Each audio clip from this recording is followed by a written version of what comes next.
Oi, oi, oi.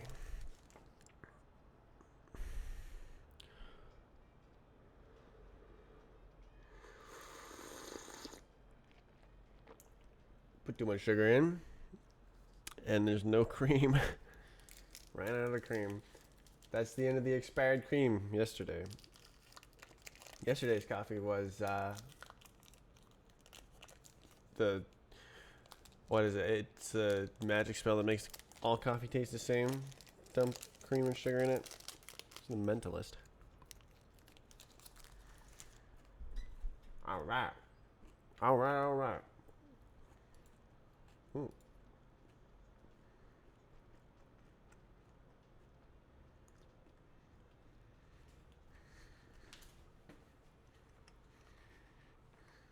Oh, charge on the phone.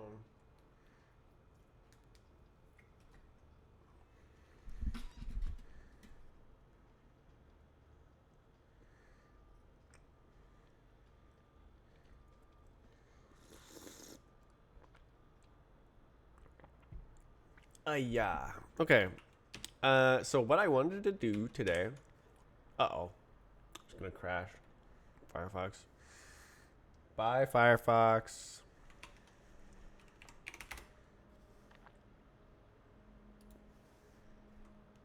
Firefox crashes whenever my monitors change. So like if they um if the screens go to sleep, Firefox crashes. If I change my monitor resolution, this monitor can change from like 1080p to 4K and back and forth. Firefox crashes. So it's been like that for a month.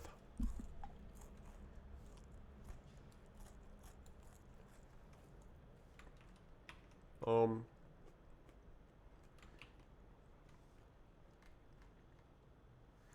yeah, okay. I was doing things.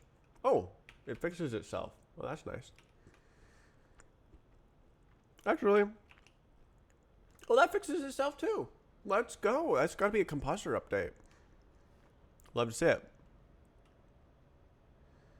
Damn, that's huge. Awesome. My computer just got better. Other than the Firefox crashing issue. Alright. Um, so let me see if I can just remove this. What happens?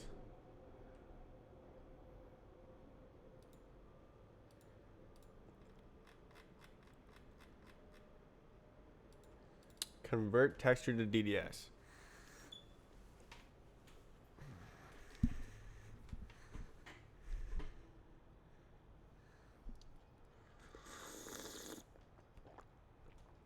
Um, cool. Download asset.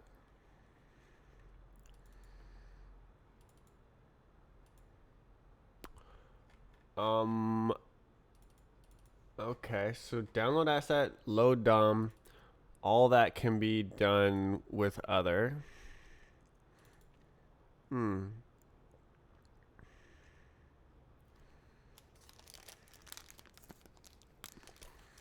Hmm. Wait. Oh, my screen isn't on. Goober. Okay, so if I remove this dependency, what remains? Was my question. And it's not a ton. Oh. Um.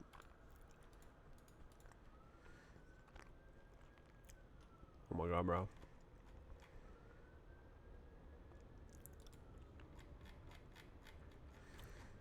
Hmm. Oh. Convert texture to DDS. Wait.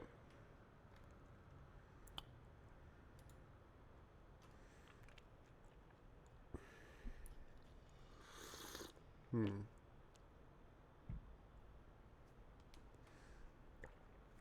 Um.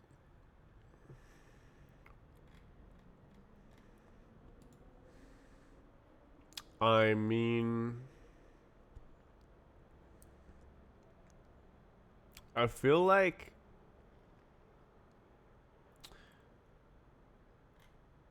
These are just a few helpers.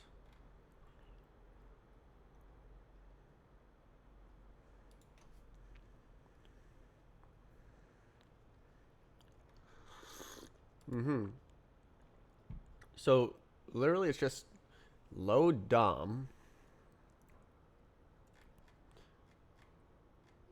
convert texture to DDS, and download asset. And that's it, right? Yeah.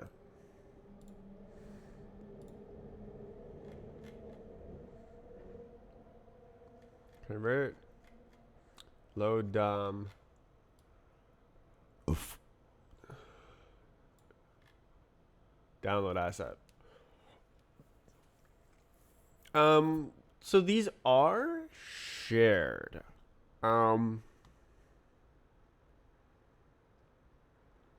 Guess what I made? A game engine.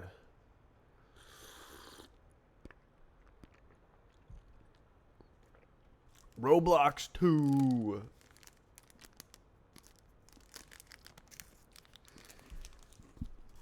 A physics correction thing. Do you mean like when I talk about corrective physics versus predictive physics? I don't know exactly what you mean by physics correction thing.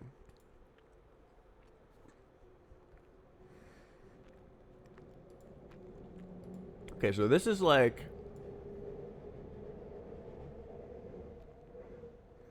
probably this can just be in the asset guy. For real.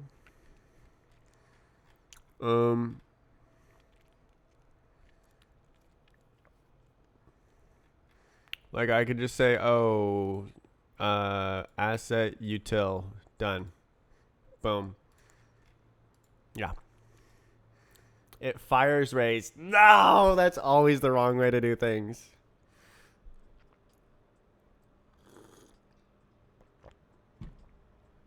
Made it in Unity.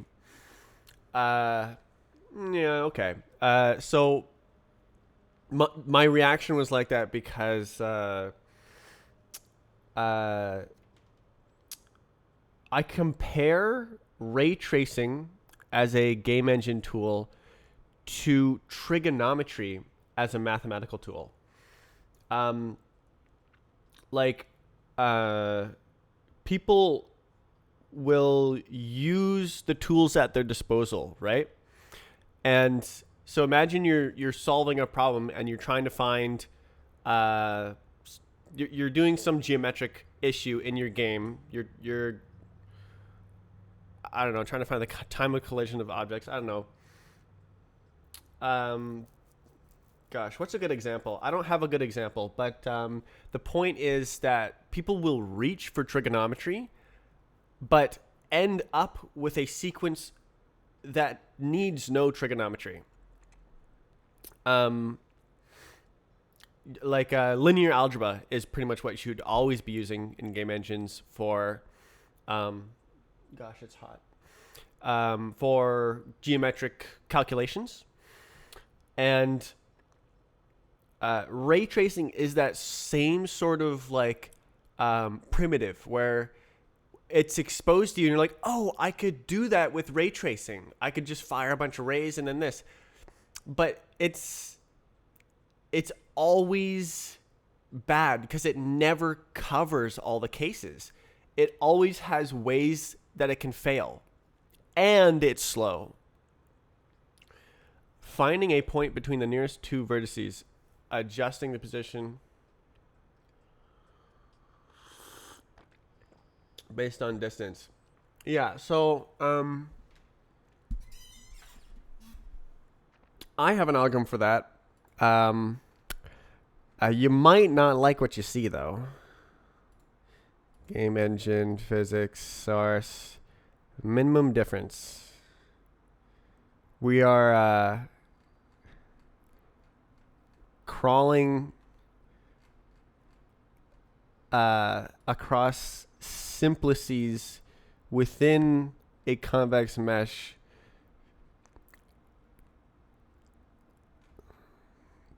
Good.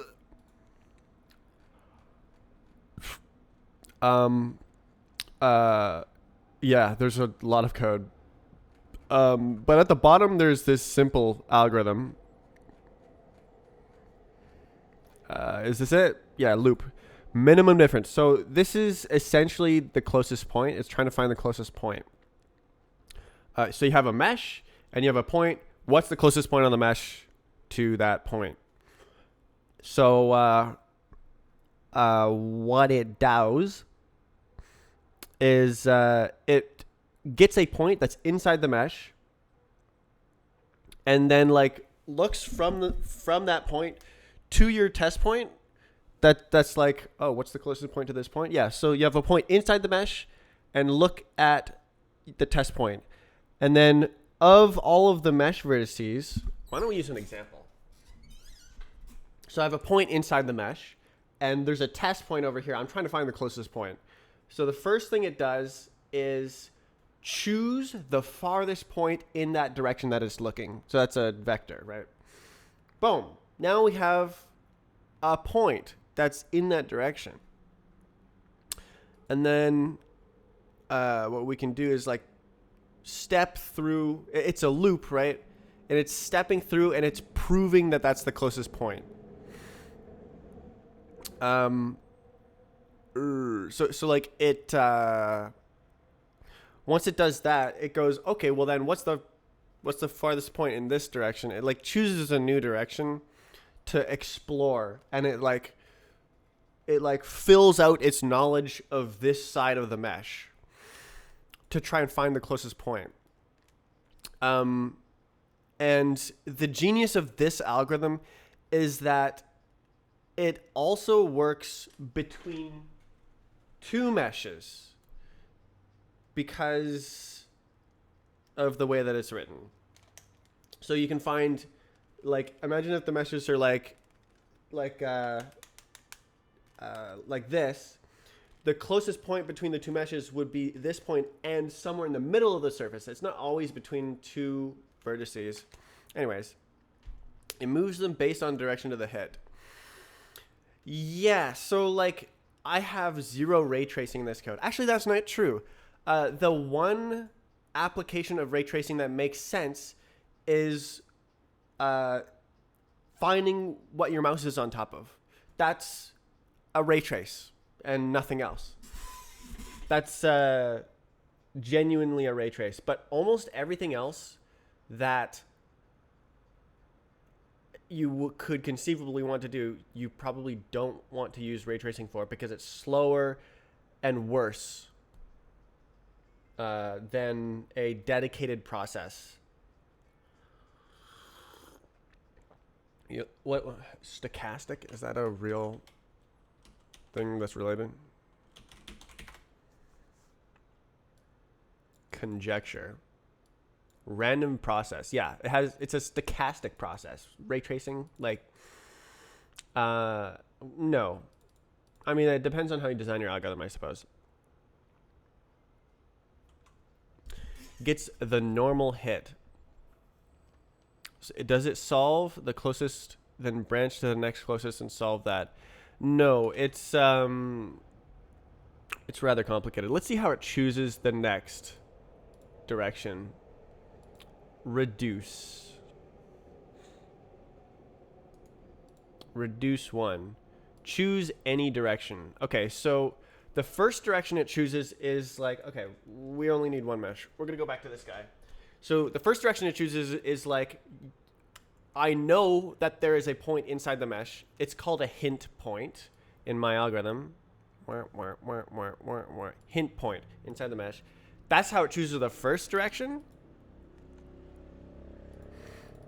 And it comes up with this first point in a set of points. And then next, it chooses a next point in the direction that this function specified, which said any direction. So it just needs to fill in some information next. Okay. So it just chooses any direction and fills in another point that's on the surface of the mesh.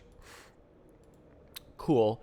When this condition fails, you know for sure there are no other points on the mesh that are closer to your test point. It's a exit condition. So now this is our working set of points. Our working set of points consists of 1 to 3 points.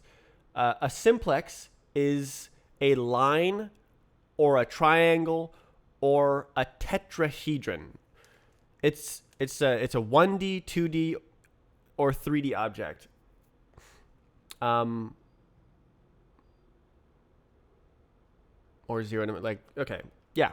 Simplex is n-dimensional, but it's simple, right? Line, triangle, point. So we either have 1, 2, or 3 points, and they either form a line, a triangle, or it's just 1 point. Okay, so we add it to our triangle. We found a point in any direction. This is the second loop, or first loop, I guess. And then we check this. This is another exit condition. And if this is true, we know for sure we've found the closest point. But then we do this. This is the simplex reduce function. Yeah. Great. What's point? That's our test point. So so imagine we have a triangle, and the point lies exactly on the triangle. Or something. Is that it? Oh, no. Right. We added it to our set. So now we have a 2 to 4. Right. I'm just like remembering this code. Okay, so there's two things here. A simplex of size 1, 2, or 3, or a simplex of size 2, 3, or 4. So 1 is just a point. There's only 1 point. 2 is a line, 3 is a triangle. Okay, this one can only be 2, 3, or 4. So line, triangle, tetrahedron. And we're like trying to encapsulate the closest point within our tetrahedron, within our simplex. Okay. So we said push front. So we have a simplex of size 1 to 3, and we add a vertex to it. Now it's a simplex of size 2 to 4. So we added a point to it. It was small, now it's big. And then we reduce it. Basically, we're testing to see, is the point inside of the simplex?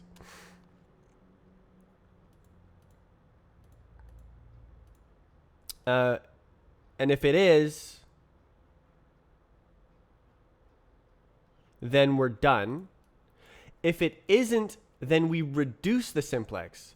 So, okay, reduce. How do you draw this? It's 3D, so you can't really draw it. So the reduction only happens in the tetrahedron case. Okay, this is like complicated. I don't know if it really makes sense to explain this because it's quite in depth. Basically, the reduce function deletes the vertex that it's not touching. So like, I don't have a tetrahedron. Okay, imagine in the air, there's a triangle like this, and then there's a point over here, and it all connects together, and that forms a tetrahedron. So the tetrahedron, and there's a vertex over here. It's like a pyramid that's on its side, and the top of the pyramid is over here. If our test point is over here, we delete the top of the pyramid and replace it with this vertex. So now there's 3 points, forming a triangle, and then the tetrahedron connects to this point. That's the reduce operation here. Essentially, it's like walking through the space of the mesh. The mesh is always convex, so it can't like have a concave shape or a hole in it. It has to be like ball-shaped, sort of. Kind of like this. Or like this. This is also convex. And it like chooses a tetrahedron that's contained within the mesh, and then like if our point is over here, it's like crawling through the space of the mesh until it's explored all the space, and it can prove that there's no new space that's closer to the test point to find the closest point. That's how this algorithm works. In a nutshell. That was pretty good. It can be pretty hard to explain complicated algorithms like this. It's basically testing how far inside a wall's face it is. Yes, it will actually give you exact penetration depth as well with the escape code. The escape code is wacky. There's so many edge cases that can happen. But I have wrote it there. That would be a lot better than firing array. It's a procedure to find the exact solution, right? Instead of like, oh well, it's kind of over there, and then like you maybe get the right answer. How good is it compared to Roblox's?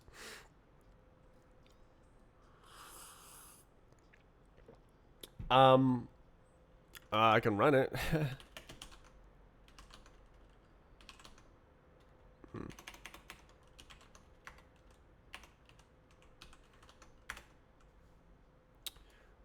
There we go. Welcome to my game engine. Why is it slow? So this is that code that I showed you running. Oh.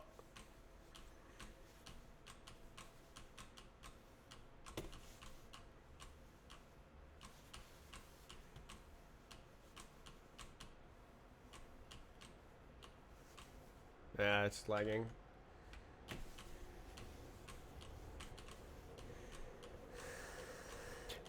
Except it doesn't. It has problems that I want to fix over the course of the next 2 months. So this is working right now. So I can step like kind of off of the edge of this. But if I go to the other side, I will fall through before I reach the edge. And that's because of the way it internally represents the points of contact between multiple objects. And I think that I can fix that by supporting zero-time collisions. So what do you mean by that? Can I pause? Oh yeah, I can pause like this. Okay, what's a zero-time collision? So if you have two objects and they go like this, they collide, right? After 20 milliseconds, whatever. So they started here and then they started moving, and my algorithm can tell you before they collide the exact time of collision. It solves for the time of collision. Instead of like guess and check, we're like, and it's like running game ticks every like 60th of a second or something. They're intersecting now. They're inside of each other. And then you have to like push them apart correctively. You have to correct the game state. My game engine doesn't do that. Mine goes like, all right, these are going to collide in exactly 47 million nanoseconds. And then it goes, and then that's the exact time of collision. They are like juxtaposed now. And then it handles the collision in that instant. And then like, now it's falling because it collided and then it fell. And it never intersects. There's no correction going on. There's no correction operations in my game engine. It always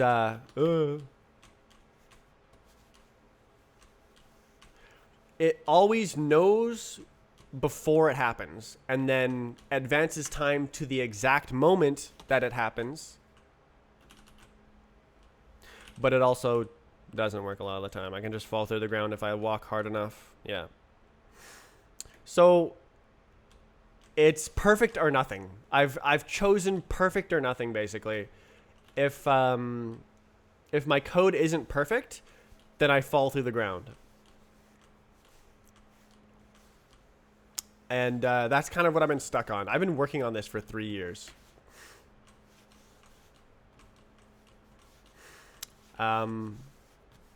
But not continuously. Yeah, I've been stuck. I'm trying to get back into it. So, like, yeah, so wait, I was supposed to explain zero time collision. So zero time collision, instead of them starting not being close to each other, they start adjacent. And then they move towards each other, but they're already adjacent. So they hit each other in 0 seconds. So the internal engine state is like, these objects are not touching. And then they move towards each other and collide in 0 seconds. And the engine can't handle that. And I want to make it handle that. And I think that will fix the bug where I can fall through the ground. Because I think what's happening... Okay, here's how the internal engine represents contacts. So okay, I can simplify it. It has like a vertex that you're touching and a face that you're touching. So it's like, it's always 2 objects. So object 1, face, number 6. Object 2, vertex number 8. Like this. And it's like, oh, it's somewhere on that face. Of like, object 1, face 6, object 2, vertex 8. But then you can also have it the other way around, right? Where it's like, oh yeah, object 1, vertex 1, object 2, face 2. Anyways, so yeah, so like when it's representing the collision like that, you can like walk off of the edge and still have your toe on the edge like that. But now if you get to the other side, well, it's representing it like this, right? It's like you're gonna fall off. That's what happens. You just fall off because it doesn't like switch to the other side in 0 seconds. So that's why I'm thinking that 0 seconds, 0 time collisions will solve the falling through the ground bug. What if you had a reverse check when moving using a certain index? I do not understand what you mean by that. Reverses the operation. No idea. What happens when you walk up to a wall? A lot of very complicated stuff, but it should handle it.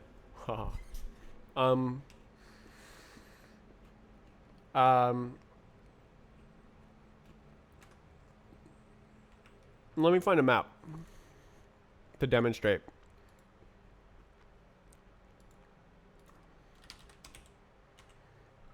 Is it this one or is it this one? It's this one.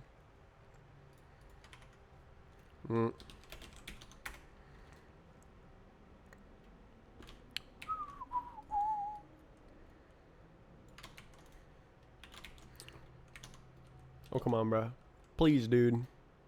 Really, dude? Really, dude?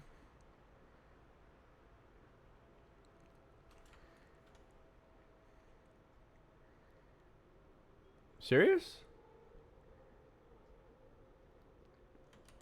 Why is the file not there?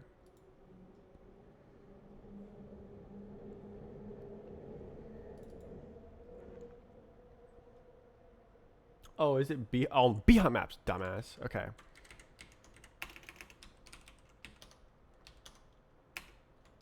Hello? Okay, well, it's still not there.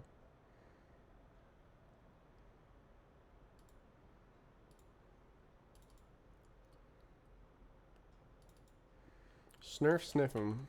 Snurf, snurf. Okay, it should be here. Come on, added. What the hell?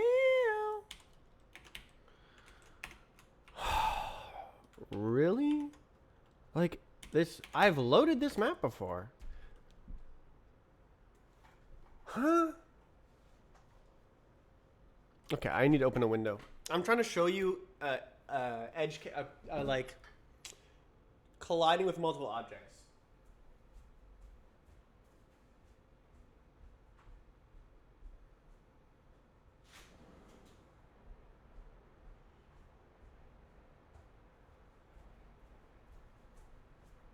Okay, window is open. Talking about how you had weird edge issue.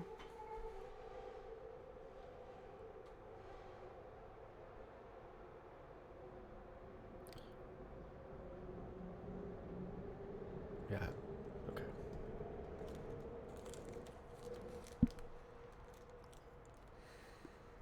Okay, what the hell? Where is this map?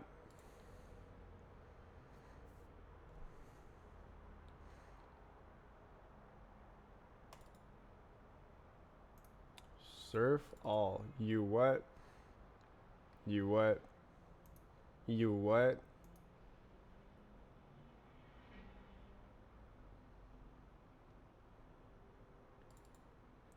Is it here? Maybe it's here.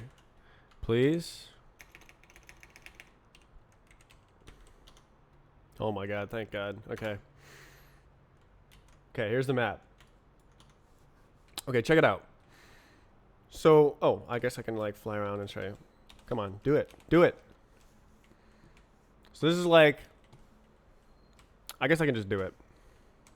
What the?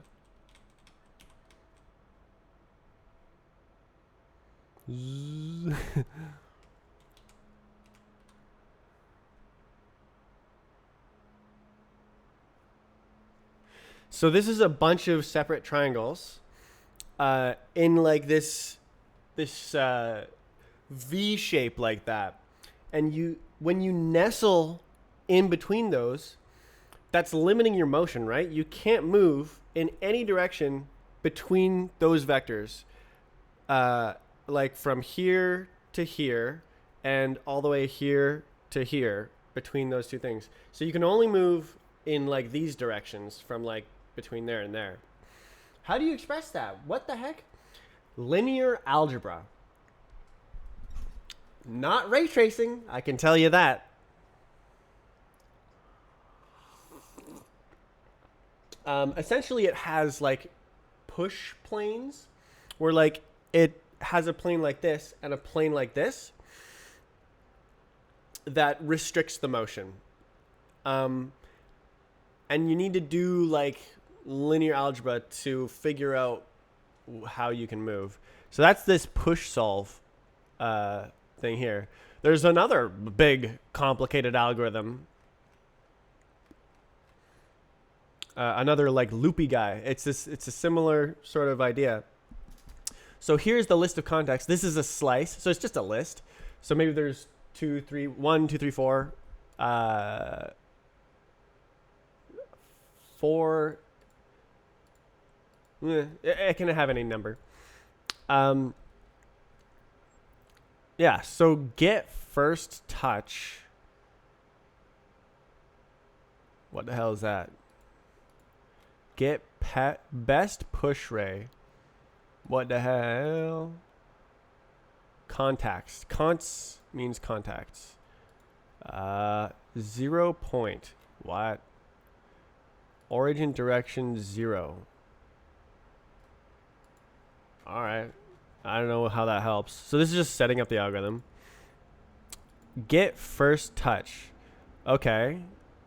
So for each contact, iterator, filter out contacts that are already in our list.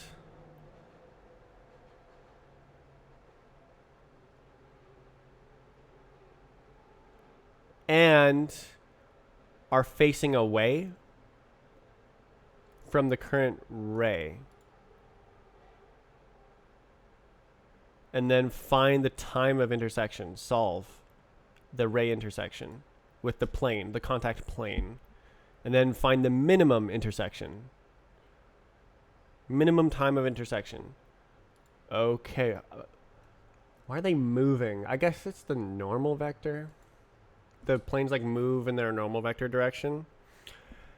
Kind of weird, but okay. I think that this algorithm also works. Right. No, the contacts have a velocity. That's right. I forgot. It's because you can have like moving platforms. So imagine you have like walls closing in, but they're like at odd angles. How does that? What happens? Right. This is actually solving that. Push front. So we found the next contact to add to our contacts list that's currently constraining our motion.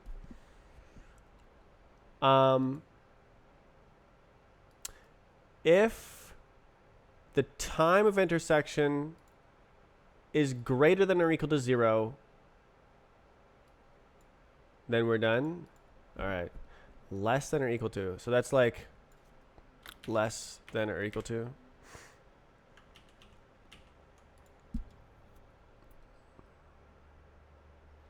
So this just adds it to the list. This is all one operation. But because it's a like array of fixed length, it's a bit wibbly. Ray extrapolate. Okay. So the next time of collision. So weird. Meet point. Get best push ray and. It looks simple, but then, uh-oh. So you can have up to 4 surfaces constraining your motion, and then you're locked in. You're really locked in. It's quite complicated. Oh, that looks pretty easy, actually. 3. But yeah, 3, 2, 1. Is space enclosed?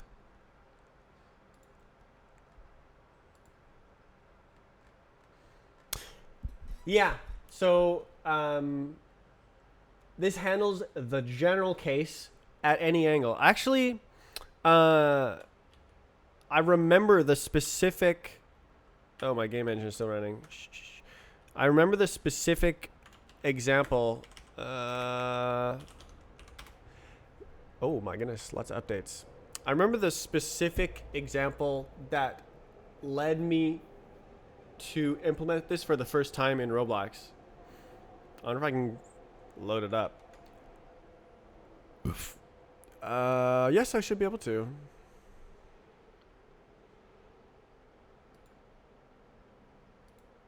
Probably like right here. Surely. Go. Please. Oh. Oh, that's not what I wanted. Okay, different place.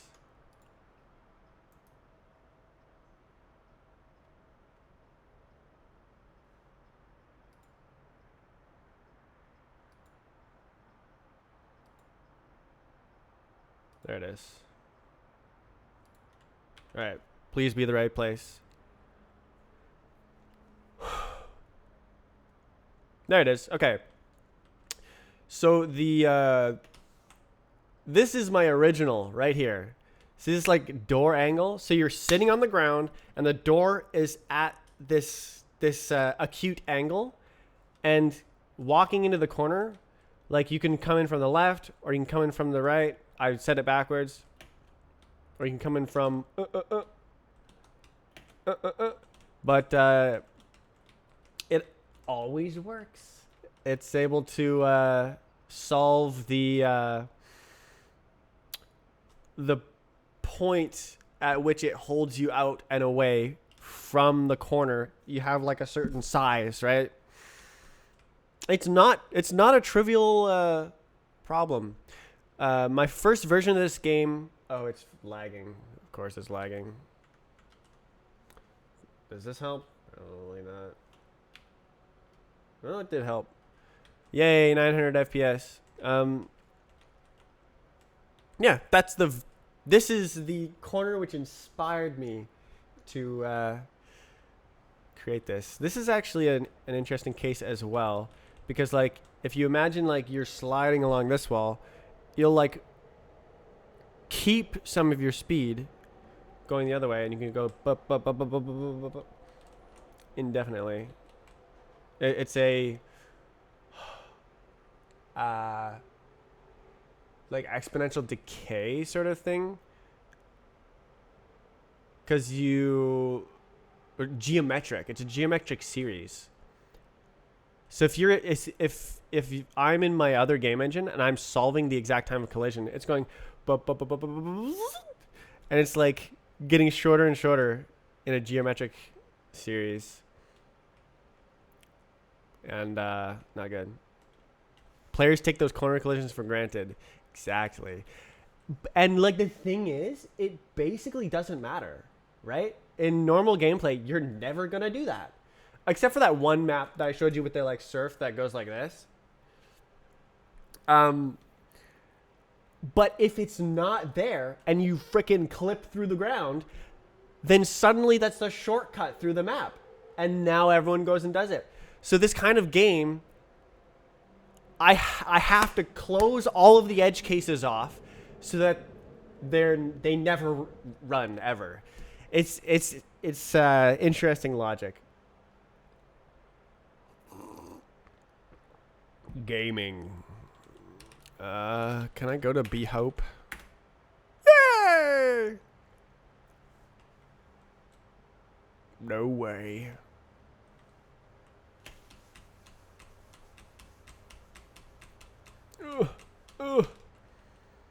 Oh, it's lagging. Unlucky. All right. Too bad. Can't play game. I don't know why. Like 50% of the time or more, maybe, the driver doesn't work properly. NVIDIA is not the best.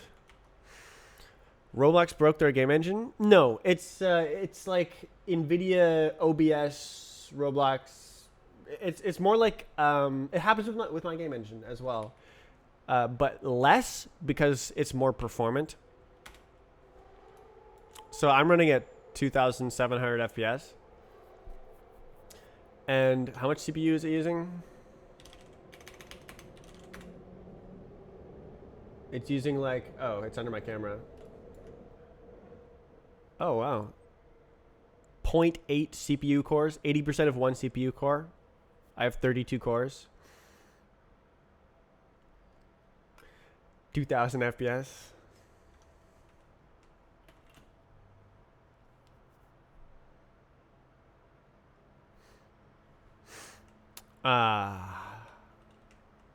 So it's like lighter. It runs a bit lighter.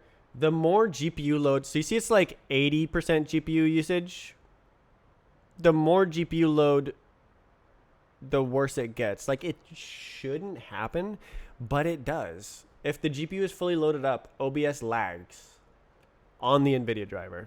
So seems more laggy. I don't know. They did a pretty good job making it fast. Like I can run Roblox at 2,000 FPS under certain conditions. This is my favorite dancing fantasy album. Soundscapes. There's like 3 good songs, really good songs in there.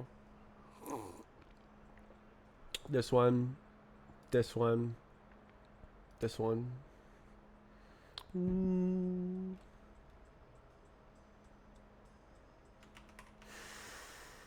So yeah, reaching for ray tracing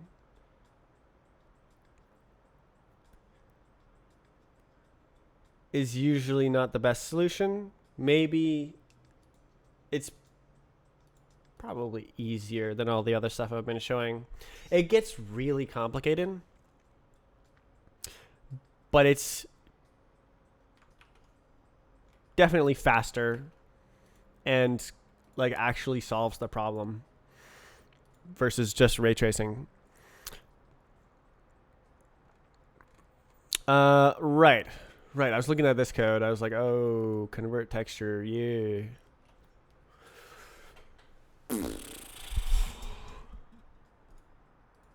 So this is anything? Yeah, image load.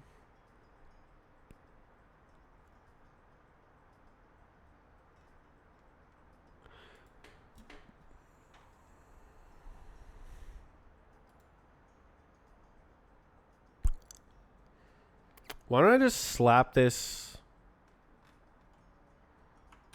in there? Blap. Did that seriously just not go on my clipboard? Oh, oops. What's this? Map tool. Alright, bro. Alright, clipboard's broken. Classic Z editor.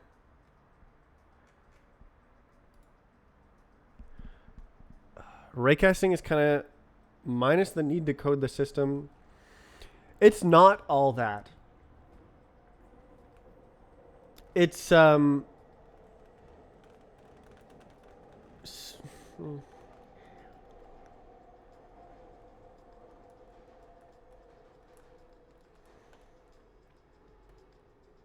like, okay, my interpretation of all that would be it handles all cases. It does not.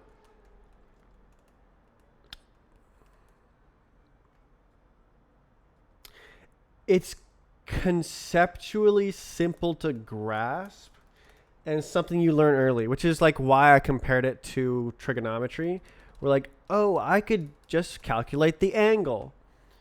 Oh, I could just find where the ray hits.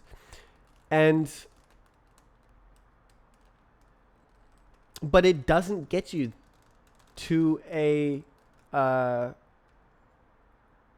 exhaustive solution, a solution that handles all cases. It can kind of maybe work. Handles the volume of objects for you. Oh, that's an interesting implementation detail. That's an interesting thing that game engines do. I really want to like move this code. This should be like a little mini library guy. It's literally just one function though. Mainly uses box casts. Yeah, it's a bad primitive. It's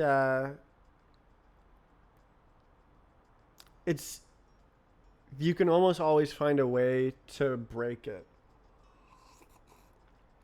which is an unhandled edge case. It doesn't work right in some situation.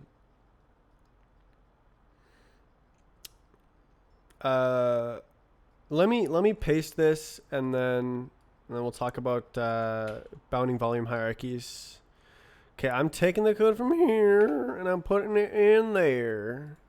Utility. Cloud. Create cloud. Is this real? No. Ugh.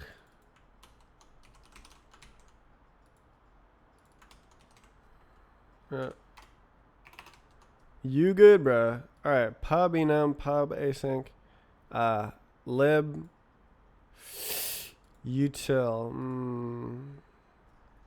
Download asset.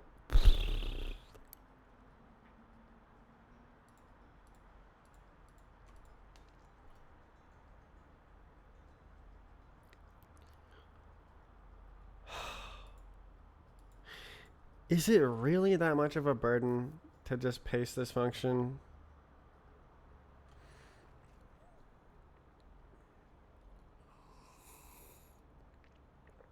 It halts the system while it figures it out. It's kind of another problem with Roblox. Not Roblox. Ray tracing. Well, I'm not so sure. So, really, there's just this convert to DDS function. And that's it. I would very much like to remove the map tool lib.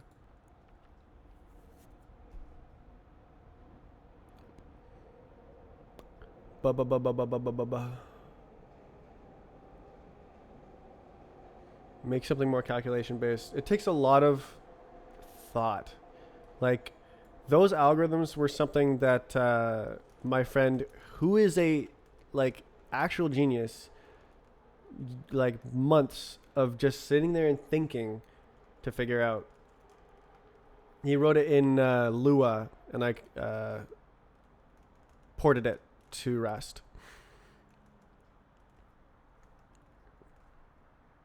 Do you have Discord? Yes. Quaternions 50-50. Actually, I think I'm just Quaternions.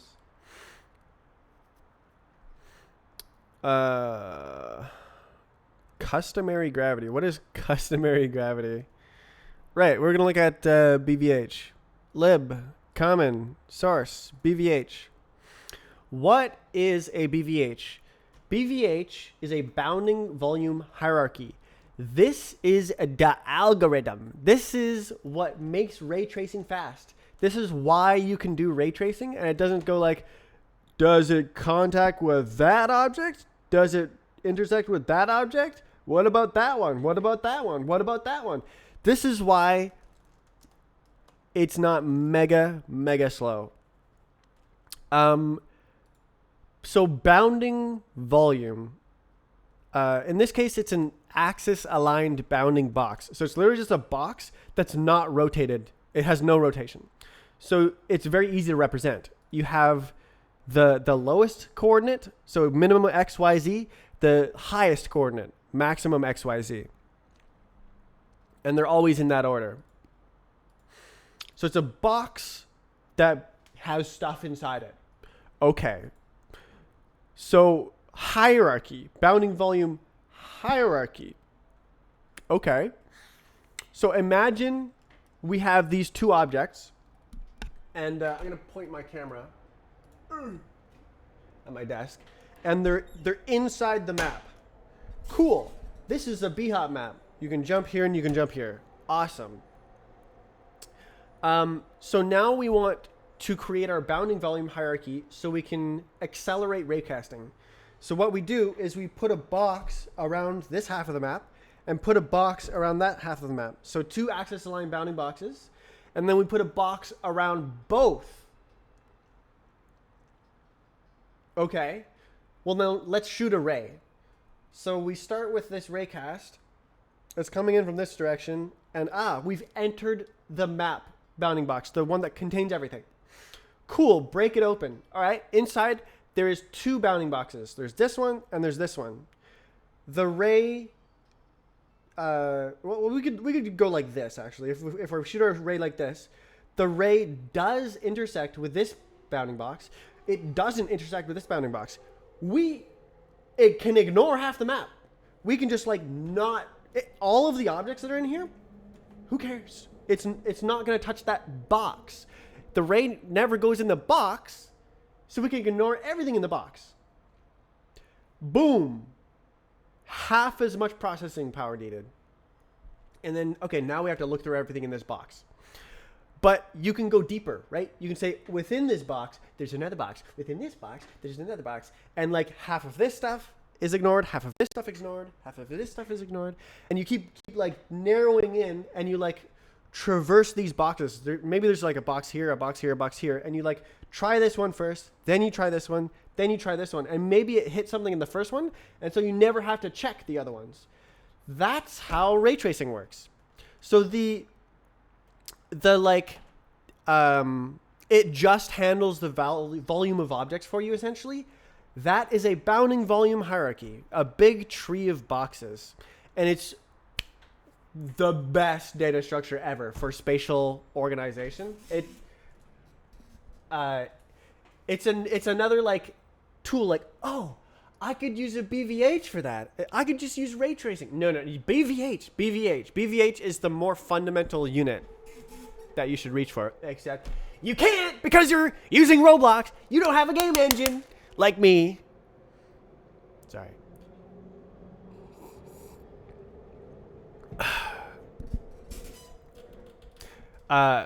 Bounding volume hierarchies are too slow to use in Lua. Not using Roblox. Oh, right. You said you're using Unity.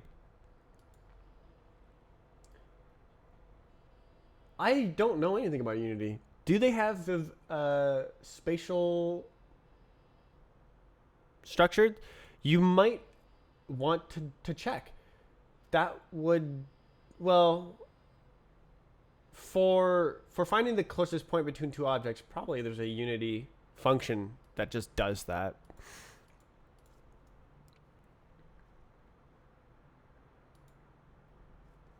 Raycasts are very good, but they're not the like lowest unit of like tools in your toolbox for implementing game stuff.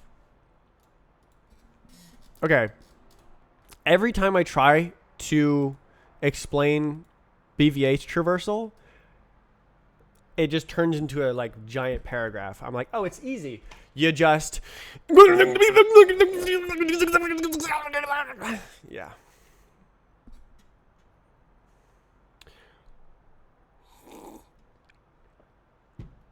This is a general BVH traversal algorithm.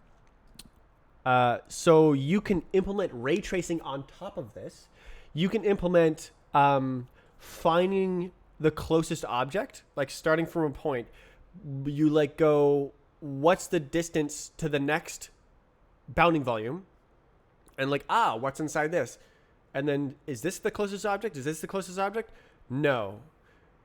Grow, grow, grow. There's another volume over here. Is this the closest object? Is this the closest object? Yes. So all it needs is a T that has an absolute ordering. Some type T. If you have like a sphere that grows from a point, then distance is that closest ordering. And you're like sorting by distance or testing in order of distance. And then you're finding the closest object. And then in case of ray tracing, it's like distance along the ray is your ordering. And like you intersect with an AABB and you're like, yes, my ray intersects with this bounding volume. And then, yes, my ray intersects with this bounding volume in this order. And then another BVH traversal would be like, imagine you're trying to draw transparent objects. And what you need to do, like imagine layers in like Photoshop where you need to draw the furthest object first, and then you need to draw the next one on top of it, then the next one on top of it, and the next one on top of it. How do you figure out that render order? How do you know, based on your camera orientation and the position of the object in space, the render order? Spoiler, you can't. It's actually impossible to do it generally using only full entire objects. There's a paradox. But you could imagine sweeping a plane towards you. So you have a plane that's infinitely far away, and it just sweeps towards you through your bounding volume hierarchy. You touch this bounding box, and you look in the stuff in there. Then you touch this bounding box, then you look in the stuff in there. It's a really useful data structure. General BVH traversal. You also can get try and vertices from meshes. Pretty fundamental stuff that Roblox didn't have for a long time. Generally, you don't want to do that. If you're like using a game engine, you don't really want to get that low level. You want to use, you want to like look through the engine documentation and find the code that already exists and is implemented in the engine, so you don't have to write slow C#. You can use the fast C++. Same with Roblox, right? You don't use slow Lua, you use the fast C++. But yeah, that's the downsides of not writing your own game engine, is you don't get to choose what tools already exist. You don't get to create new tools. Whereas I can use B-tree map. Yes, B-tree map. Of course, of course. Oh, it does use a single allocation. I was wondering about that. I was thinking I should wait, box KV. Root KV. How does it work? A dangling. Is this allocator? Oh, it is the allocator. Boxed.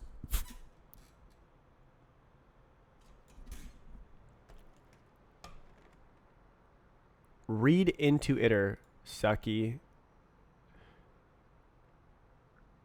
That's gooby. This is the Rust source code. Marker owned leaf or internal. Okay, so the bounding volume hierarchy is a tree data structure, right? Where is it? Oh my god, it's the content. Oh my god, it's the node. So a BVH node has a box around it and it has stuff inside it. Cool.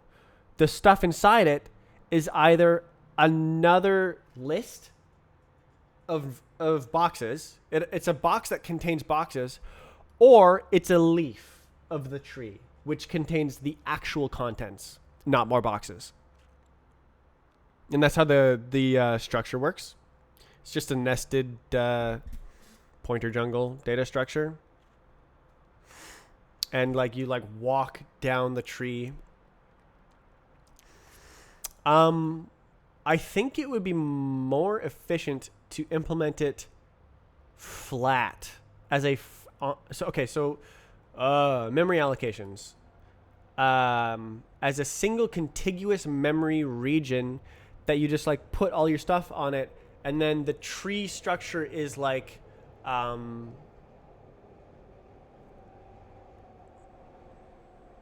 not in a bunch of random locations in memory. They're all just written out in a line, and you just hop around in that one contiguous memory allocation. Instead of like, oh, let me go follow the pointer in this branch. Here's a list of boxes that are inside this. It's at this memory address. Oh, those boxes have more boxes inside of it? Well, that's at that memory address way over there. Go fetch that in 200 nanoseconds. CPU. What's the like memory latency? Is it like 200 microseconds? What is memory latency?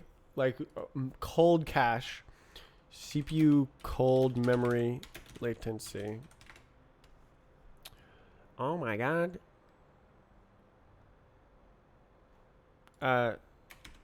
Is on the order of microseconds or nanoseconds?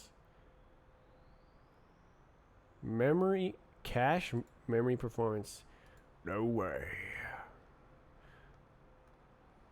I remember seeing a nice graph where it was like, it like laid out, oh yeah, you hit the L1 cache, boom, 1 nanosecond, L2 cache, oh, 100 nanoseconds, L3 cache, I don't know. It had it all laid out. Main memory. Come on. Numbers.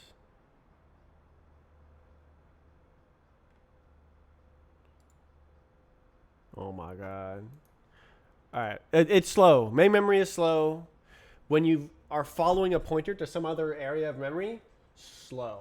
So if I put all of the BVH nodes into one place, and they're just like ready to go to the next one, it'll be faster. I think that my raycast is on the order of 0.1 milliseconds, which is actually quite slow. I think the Roblox's raycasting is about 10 times faster. And I think this is the main bottleneck, is that it's jumping around in a big pointer jungle. And if I just had it laid out in a contiguous memory region, which I can do because it's static, it's not going to, I don't need to rebalance my VVH tree. It's not dynamic. I also don't actually use any like smart things for generating the BVH nodes. I'm just kind of like, yeah, put it we'll split it about there, whatever. I want to learn C++. Learn Rust instead. No. C++ is the most mature language for writing game engines. I'm writing mine in Rust because I like Rust. That's the main reason. Well, actually, no. I started using Rust because of memory safety. So, like, in C++, if you do something wrong, you can read memory that, or you can attempt to read memory that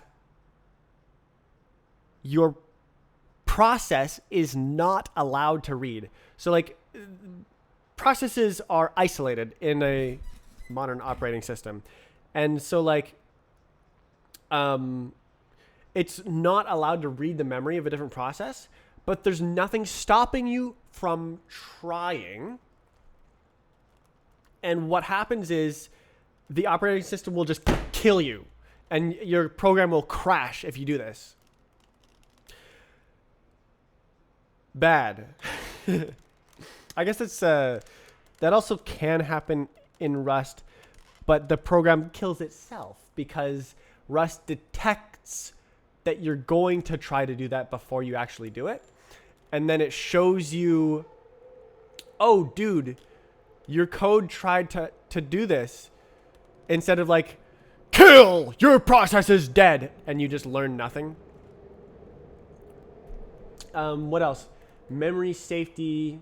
Yeah, memory. The main reason I chose to learn Rust was because of memory safety, because I had written some C++ before, and then my friend had to rewrite basically every single line of code.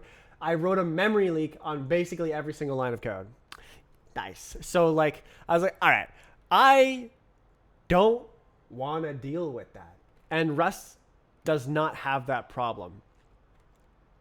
I basically don't really have to worry about cleaning up memory. So, like, oh yeah, this is something that's more important. So in C and C++, you have to allocate memory and deallocate memory. You have to remember to do both. So, like, if you try to use something before it's allocated, it's obviously not going to work. But you can also try to use something after it's deallocated, after it doesn't exist anymore. And that also causes the, like, problem I was talking about, where, like, you're trying to read memory you're not allowed to read. Once you deallocate, you're not allowed to read that memory anymore. And so it's a segmentation fault. It's a seg fault, and it'll crash your program. So that's use after free. It doesn't happen in Rust. Rust just has these, like, concepts that are built into the foundation of the language that largely, entirely prevent entire classes of bugs from occurring.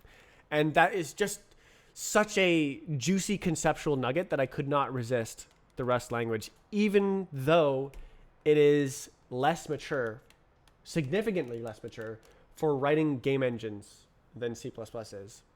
So, for example, the best Rust library for playing audio, just June, July, it just got the ability to play audio on Linux last month. You couldn't play audio on Linux before. Well, you could using ALSA, but, like, you should be using Pipewire or Pulse Audio. Details. Yeah, so they it was missing.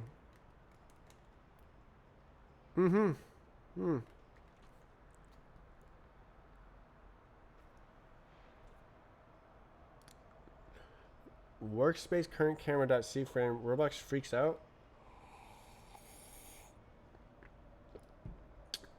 I wonder if that works on my Roblox emulator. Let's see.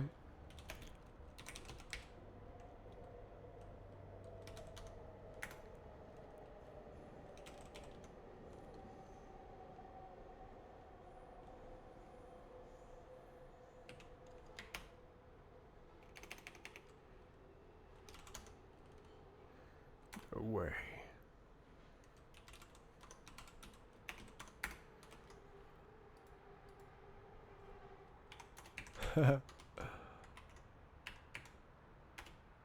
No! Workspace.current camera C-frame. What did it say the error was? Attempt to index nil with C-frame. Right, I don't add a camera to my, like, environment. Go into Studio. Dude, I don't want to open Roblox Studio. I avoid opening Roblox Studio at all costs. Alright, I guess it's not that big a deal. What's it called? This guy. Installing packages.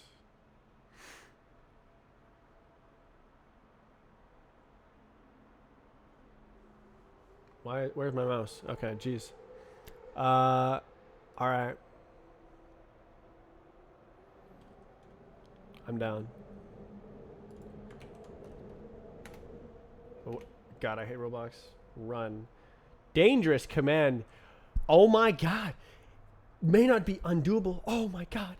What am I gonna do? That looks normal to me. Oh, are you talking about the freak out message? That's what you're talking about? Oh.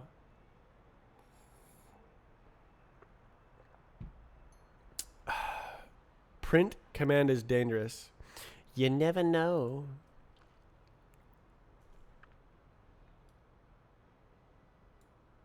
This value is nearly 0 because the camera is... that value should probably be 0.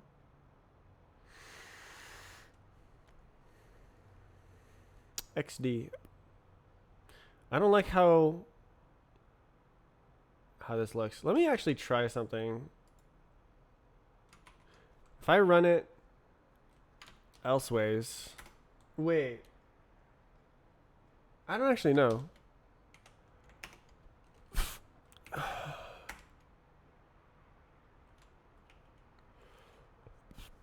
No, it didn't work. I don't actually know if it's running using X11. So this looks at your mouse cursor when you're running X11. So this is a Wayland application. This is a Wayland application. XD terminated. Close it. All right. You can rename workspace. Yeah. I remember so long ago when the Roblox client could affect the server and you could just rename services. You could just do like, oh yeah, workspace.name equals, and then games that did like game.workspace. This and that, and like hard coded the name would break, and I actually coded my game to always use Git service so that it didn't depend on the names. But yeah, Roblox added the filtering enabled a very long time ago, but I was here before that, and I was yeah. Anyways.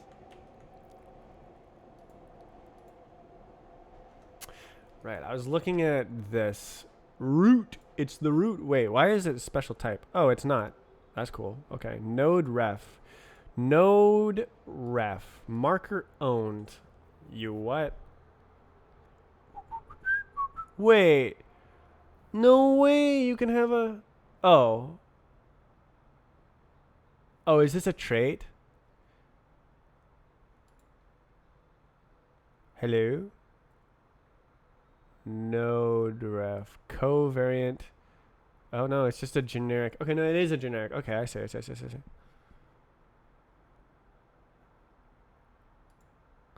Owned. Get owned.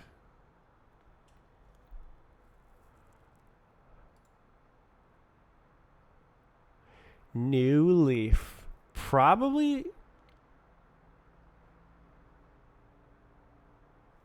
Okay, so the B tree map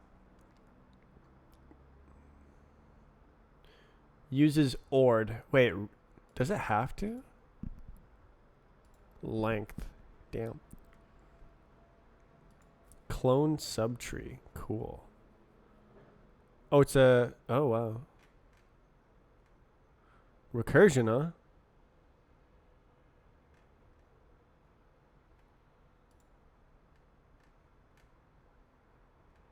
Root. Ord. It uses an absolute ordering. B-tree map is more or less an ordered list. It's an ordered dictionary. So like Lua tables, you have a key and a value, but it's not ordered. This has a consistent order, but you pay a little bit more other costs for using it. But like you always know which one is the first one.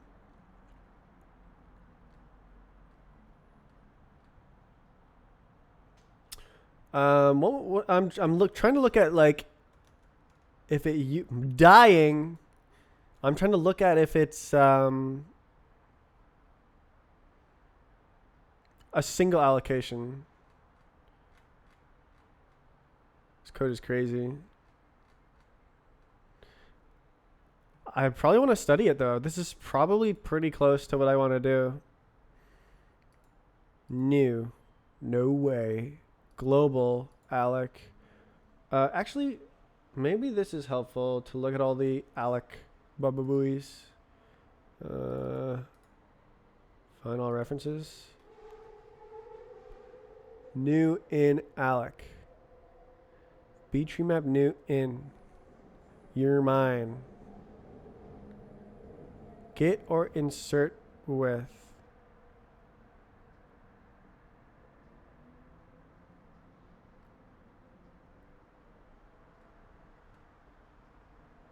What's up with all of these?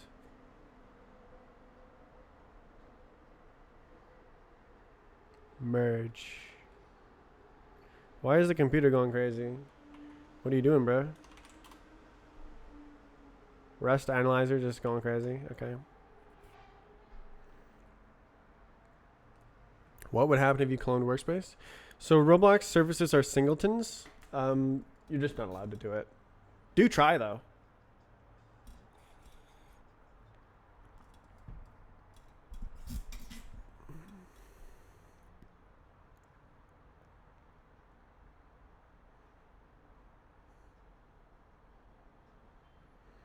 Make your own workspace. Make your own rules. Yeah, make your own game engine.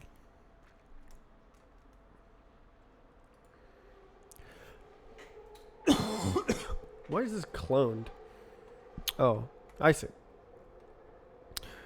Interesting. It's a private function.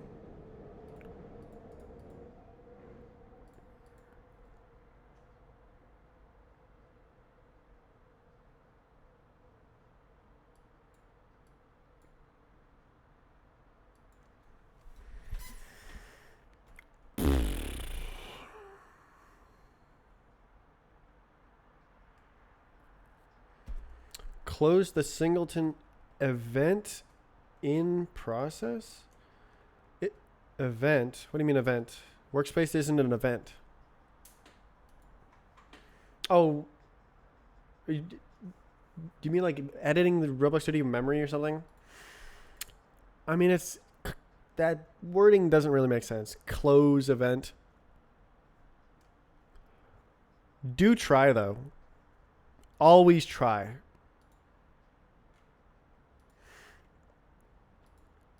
That's such a good trait to have when you're a programmer learning, is like, don't just terminate your thoughts. Like, I wonder what would happen if this, and don't just terminate it on like, oh, it would probably just do this. Go try it. Always try it.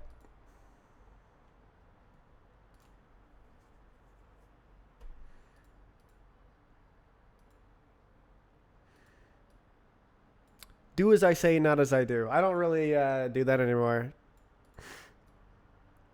I should experiment more. But I guess that's mostly like using other people's code. That's the most useful. Yeah. Discovering how it works. I write my own code now.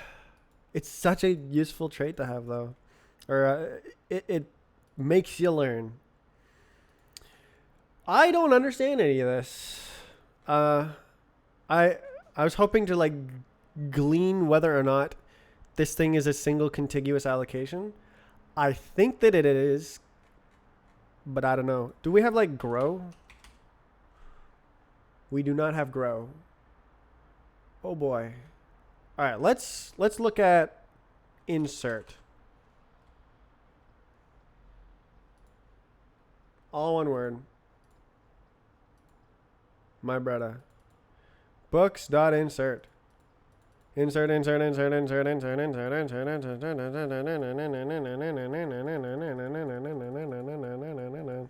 There it is. Okay.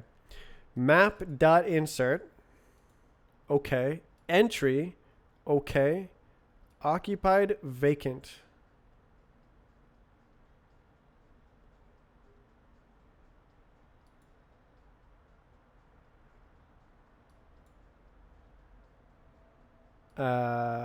Entry. Hello. In place manipulation.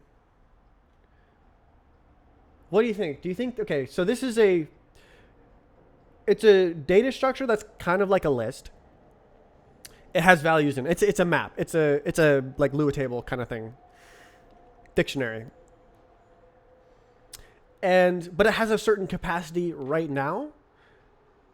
If we insert something new, maybe there's not enough room and it has to grow. Would the growing happen here or here? I think vacant is an already available location. When you say entry, you mean to insert something. So probably the growing happens in entry.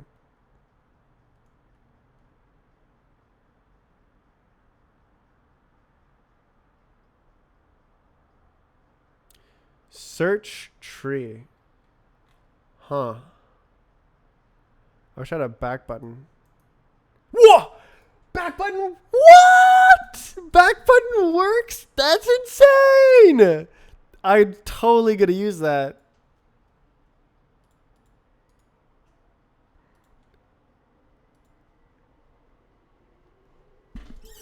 Mouse back button. I'm going to take your advice and try implementing BVH in Roblox. No. That was not my advice. I said Lua is too slow for BVH to make sense.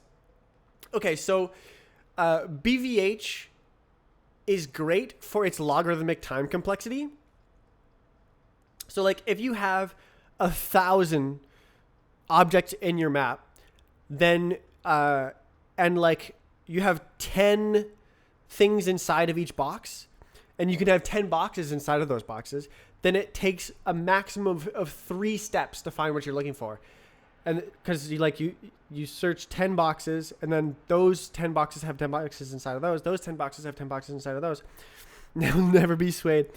And then now if you have 10,000 in your game, now there's a maximum of 4 steps to find it. If you have 100,000, it takes a maximum of 5 steps to find it. Number of zeros, right? So BVH has really good. It's really good at like attacking the number of objects and the number of things you have to do to find those objects. So it's like has good time complexity in the limit. And when the individual operations are fast because you're using a fast programming language, it's very low overhead and you can like really make good use of it. But with Lua, that's not really the case. It's slow to just run normal stuff. And you can't really make sure it's doing optimal memory management. You can't like you don't have good control over the memory layout and have like good CPU cache efficiency, and it's really, you're not meant to be interacting with these details that are very important for the implementation. So the overhead just takes over and it's just slow anyways. And like the like looking through the tree and like maintaining the tree, the hierarchy, bounding volume hierarchy, just takes too long for it to be worth anything. You like, for sure, in the limit, if you're managing 100,000 objects, 100% you need a BVH, even in Lua. But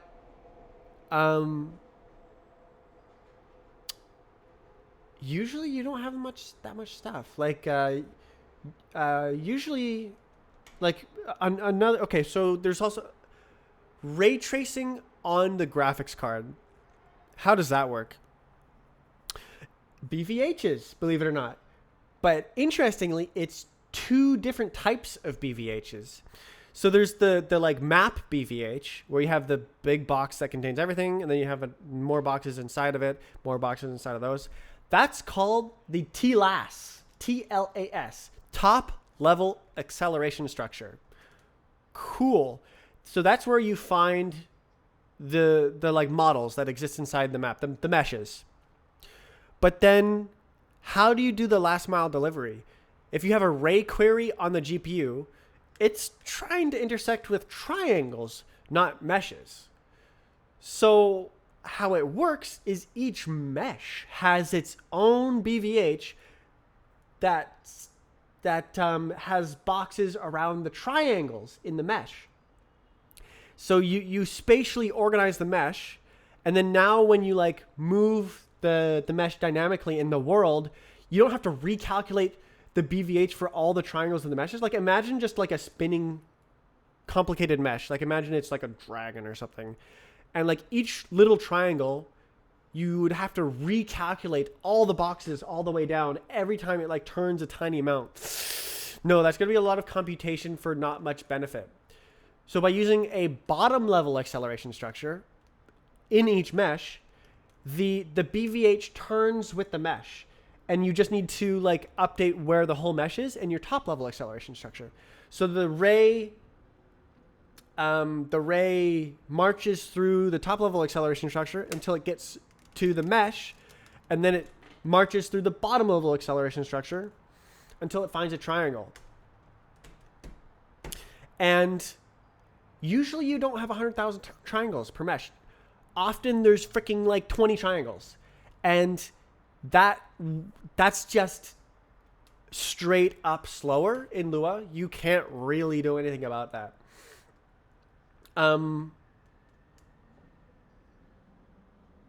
But you can, if you have a systems programming language and you're like managing your memory, you can even like stack allocate it.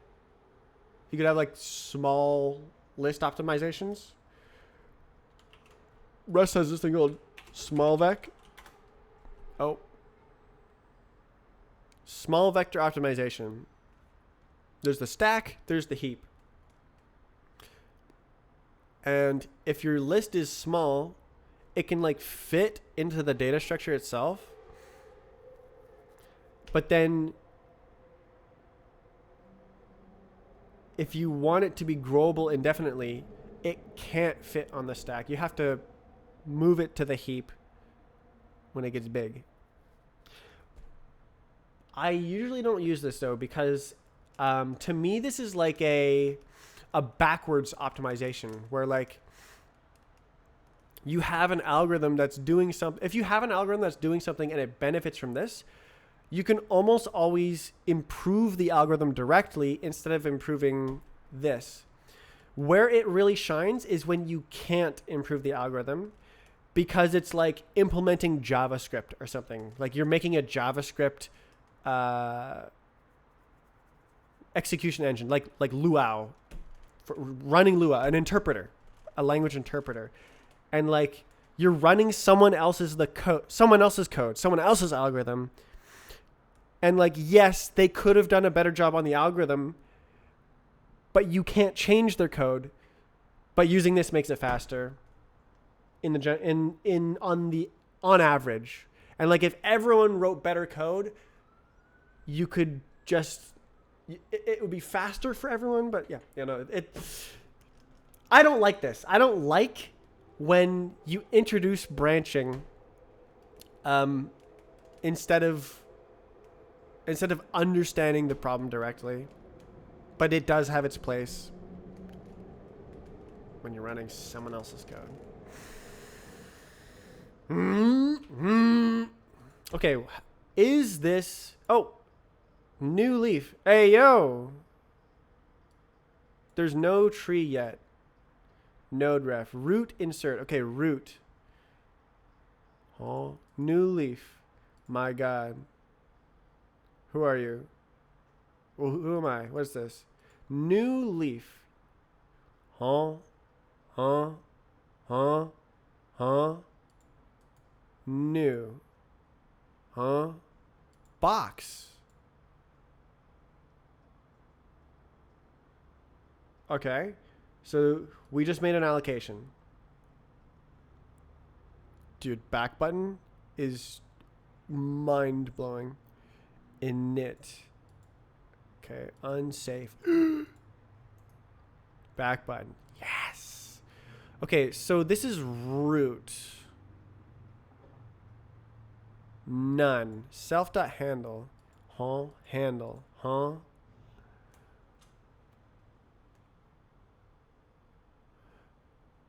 Empty map without root. But if it does have a root, insert recursing root.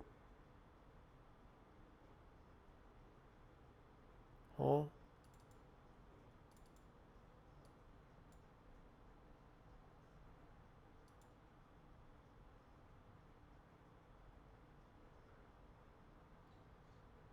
Reborrow. Dormant map.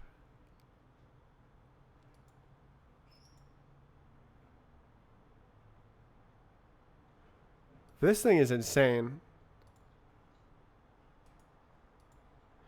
What is that? Inserts a new key value pair between the key value pairs to the right and left of this edge. This method splits the node if there isn't enough room and tries to insert the split off portion into the parent node recursively until the root is reached.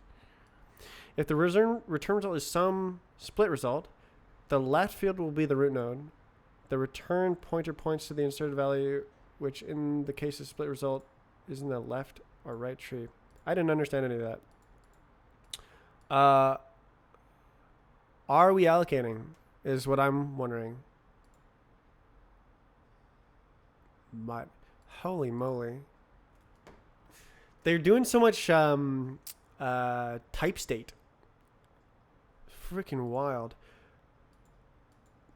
But I think this is like actually how complicated it should be for a BVH. Why don't I look up like actual BVHs? Rust BVH. No way. A fast BVH using the surface area heuristic. So when you're constructing a BVH and you're trying to decide where to draw your boxes around the stuff in your map, how do you decide? So what I'm doing is I'm just going like right down the middle, half the stuff on the left, half the stuff on the right. But a smarter way to do it is to calculate the surface area of the boxes and like choose your splitting point where like you're putting stuff in the left and right boxes so that the sum of surface areas of the two boxes is minimized over all of the choices you can make. And that's a pretty good heuristic to guess how to put it together. And I think it has to do with like raycasting, basically. If the surface area is minimized, then it's like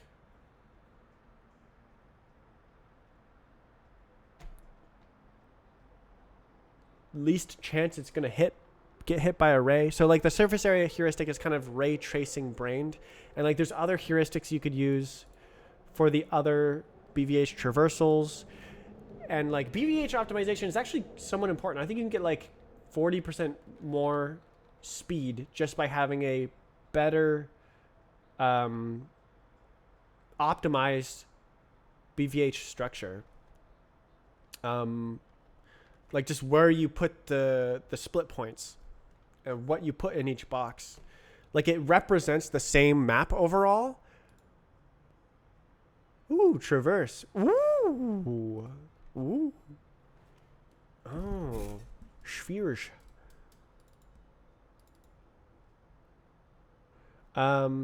Let's see.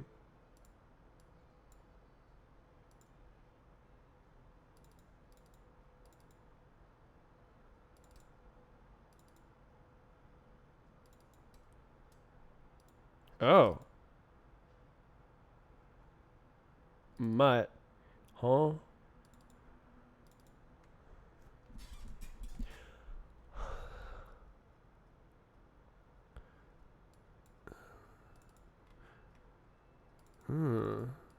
What?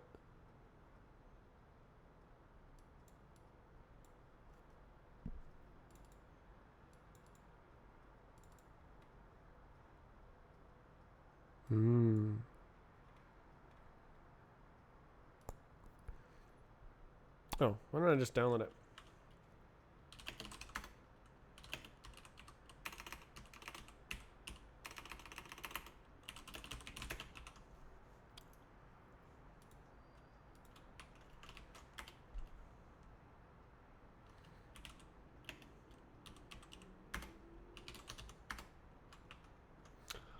Shut up.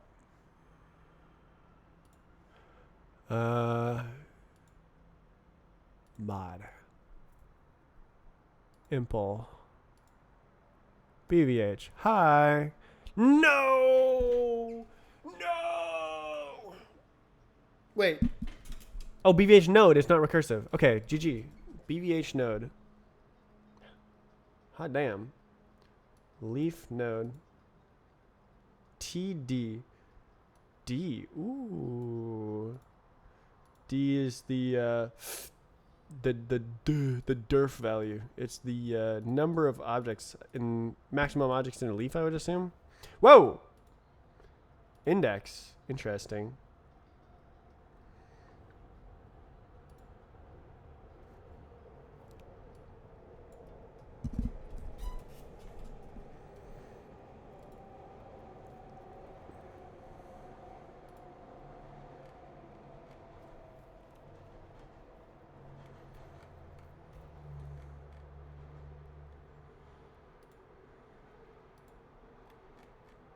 Buckets. Okay, so it is one allocation. Yay! I thought it was not one allocation.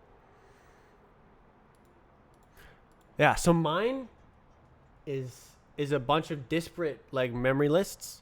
This one is just one list and it like refers to other places in itself, which is a much better way to do it, but way harder.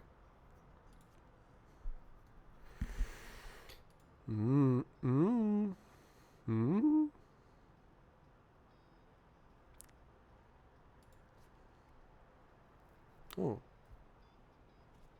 Bring it back.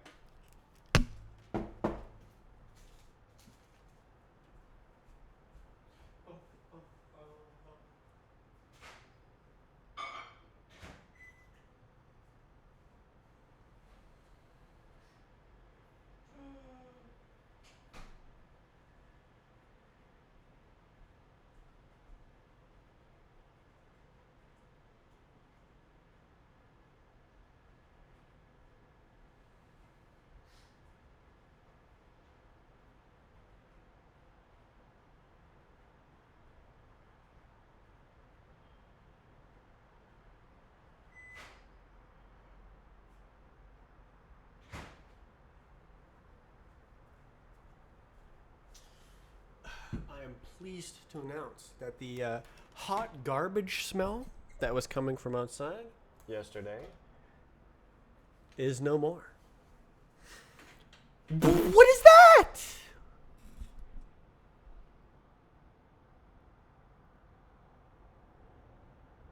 Magic number. Magic number. What are you doing?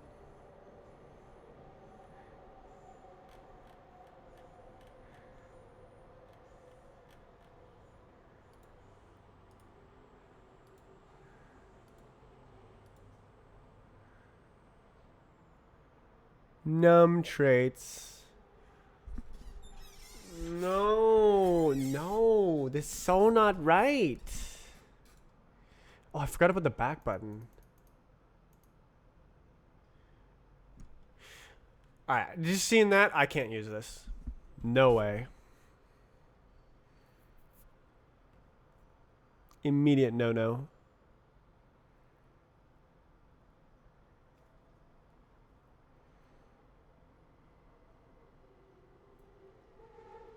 What's wrong with a little bit of magic? In your own code? Yeah, no problem. In a library? Stay away. How nature says stay away.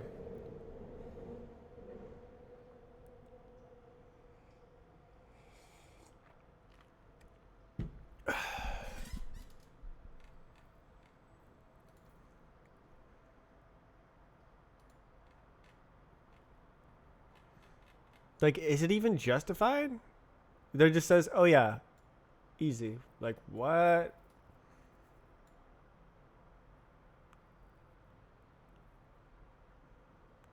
To the num relative. You what, mate?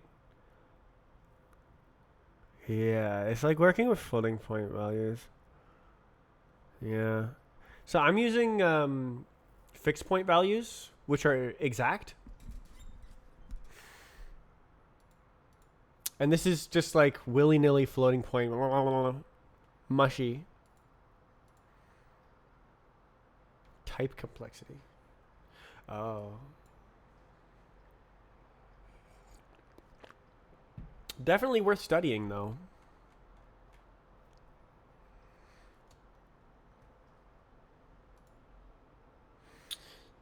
Uses.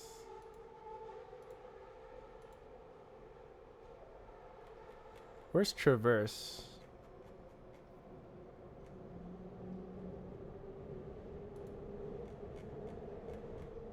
Yeah.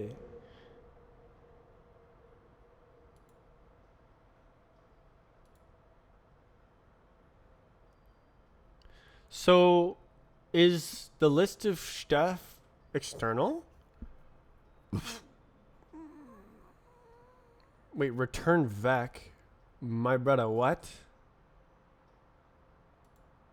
My brother.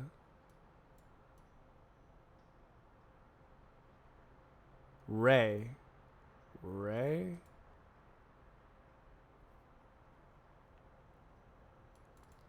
Yeah. Okay, no, this is bad. Straight up.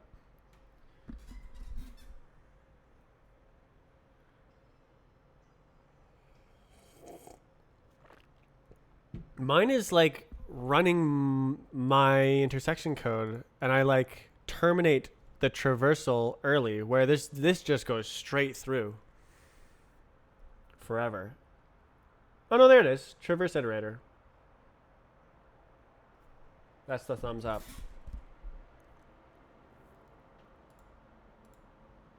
Now we're talking.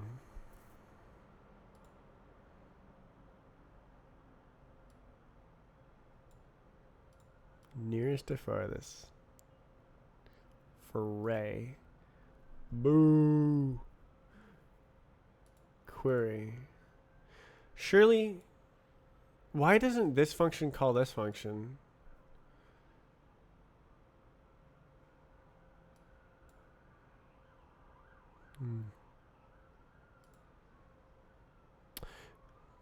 What do you?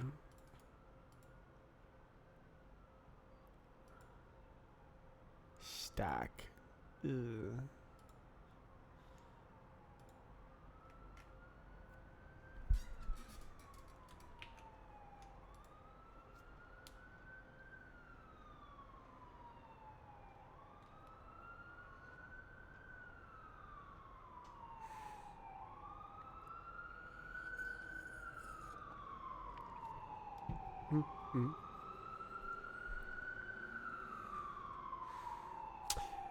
Yeah, this is why I made my own BVH code instead of using a library, because I have better ideas than the libraries that I found.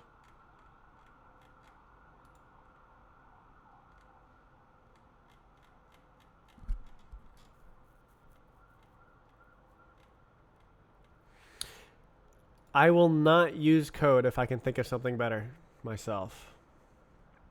That's like generally what I do anyways, is that's like why I usually don't use libraries. It's not because I don't like using libraries, it's because I don't know it exists and I already know how to solve the problem.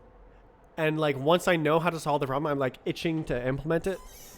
So I just don't reach for libraries.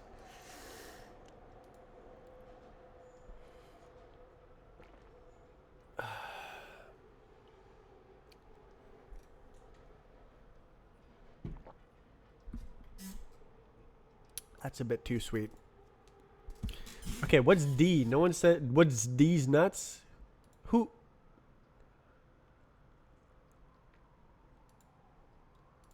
D. My name is D's.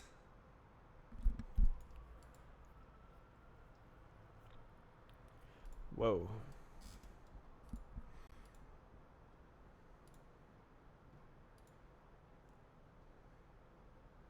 Ah, there you go. D elements. Oh. Oh, there you go. Okay. So it's like generic-ish. So they're trying to make it generic, but then they go and screw it up by using like from primitive and having magic numbers.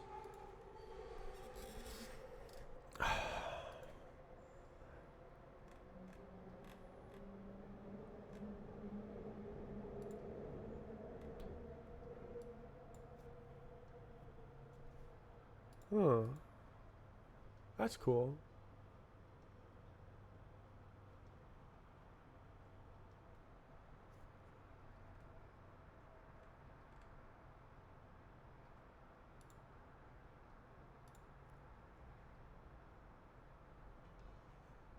Self? Oh, I see. It's a constructor. Why wouldn't you just say new?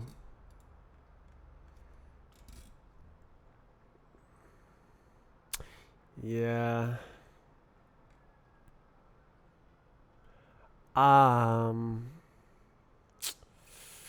Mm-hmm.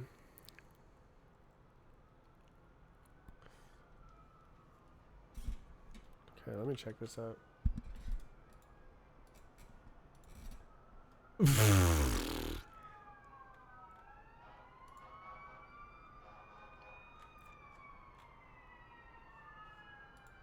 Where's the big minus? Oh, it's just the auto generated.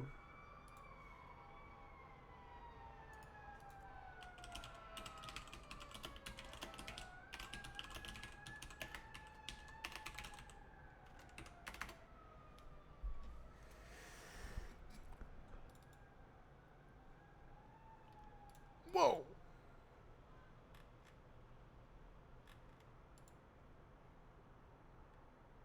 Build app. Oh, this is rolled up into one. What is this?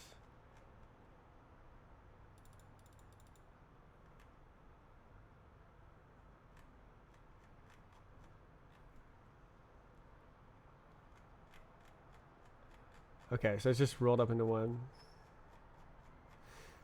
Jeez. My friend is not a programmer and is using AI to make a card game. What is it called?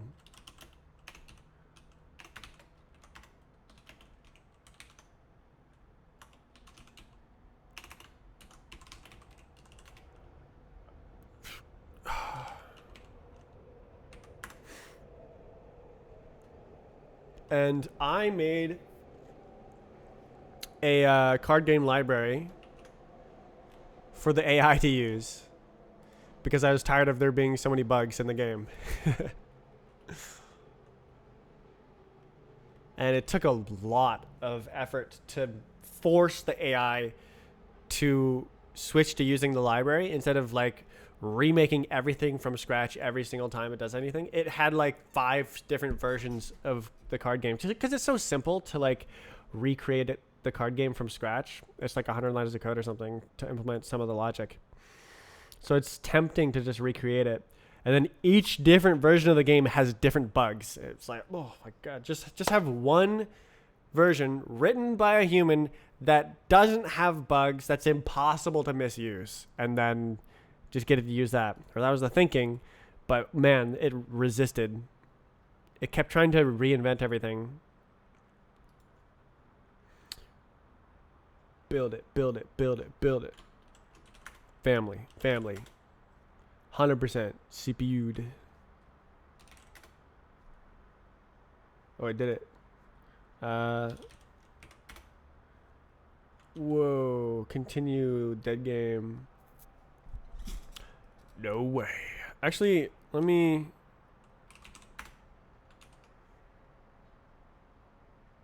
ALSA. Oof. Oh yeah, I must be using CPAL. Surely. If I put on the game audio, you can hear it. You should be able to hear it. Let's see. Yeah, you can hear it. It's loud. Wow, it's a card game. Wow. Wow. Yeah. So I wrote card game, this little library.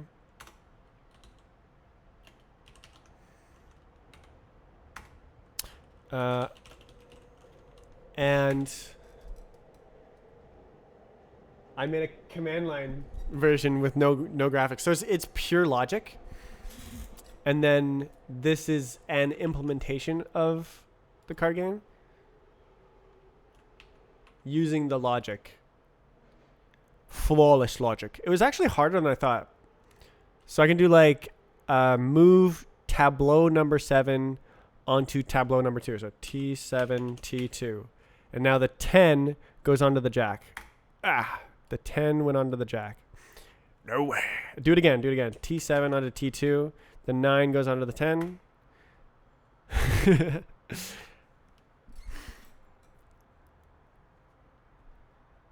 Card game libraries are what true friends are for.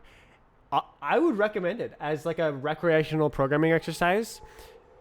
There's a lot to like figure out. I actually wrote it wrong several times.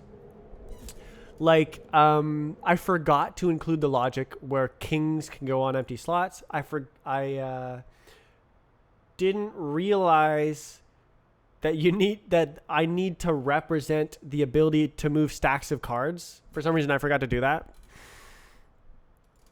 And like it's really fun to try to restrict the types as much as possible to make it so that you can only represent valid moves. For example, you can move cards from tableaus into the foundations, like F4 and stuff. If you have an ace, rotate stock. Next card. Let's look for an ace. There it is. Stock into foundation 3. Stock into foundation 1. So you can move from stock to there, but you can't move from here to stock. So how do you represent that in your code? Like you could just have Boolean values and be like, oh, you're not allowed to. You could have like, which pile are you moving from, which pile are you moving to, and then just deny it if you have the wrong piles. But what I did was I made an enum that starts with the destination, and then each destination has different rules for the card's source. For example, the foundation destination can move from either stock or tableau, And the Tableau destination can move from either foundation or stock, but there is no such thing as a stock destination. Right. Well, no, that's not true. You can move stock to itself, kind of. It just rotates the stock. It doesn't represent it like that, though. Anyway, like, we could just look at it. Card game. It's right here. Lib. So, where's the move? Where's the move? That's the move. So this is an instruction. You're instructing the game how to change itself. So destination foundation, destination tableau, rotate stock. So these are structs. So if it's a tableau is your destination, then where does it come from? It comes from a pile, and you might want to move a stack if you're moving from another tableau. You might need to move a stack. But if your destination is a foundation, you're not moving a stack. You can only move one card into the foundation. So it's different based on the destination. And that was cool and fun to think about. Enum seemed like the most explicit approach, less prone to breaking. Yeah, that's the idea, is to like make it so that the AI can't club itself to death. Duh, how do I do this? You literally just can't do it wrong. So if you do anything wrong, it's a compile error instead of like, the game doesn't work. So it has to figure it out before you even can test it, right? It's like that's the best thing ever. I love strong types so much. Enums and structs, let's go. I also made auto move. I got stuck. New game. Auto move. Oh, is it gonna win? No, I got stuck. Come on, come on. No. Win, win, win. New game. Win, win, win, win, win. Come on, man. You gotta win it. Oh my God, bruh.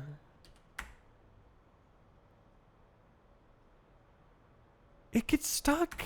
It's about a 25% chance to win from a random or layout of cards for the auto mover. You can get a bit better win rate if you are smart. I won. Yeah, fun.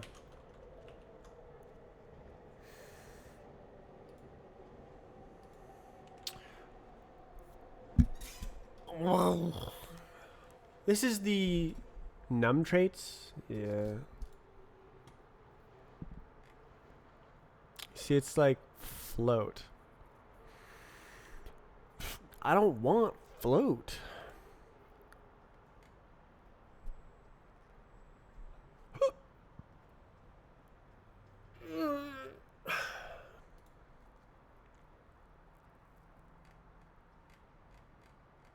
Whale music.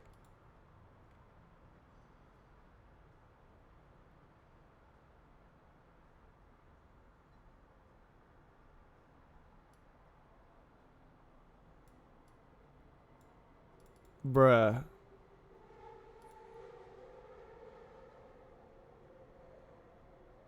That's a bad name.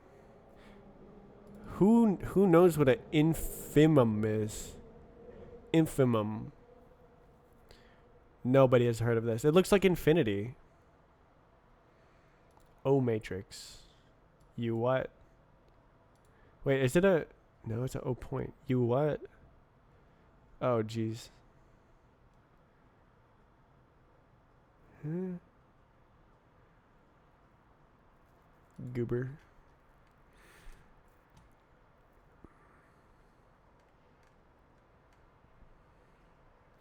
Yeah. I wrote all my own libraries for like algebra, linear algebra, and math because I wanted a specific thing and none of the libraries that I knew of could do it.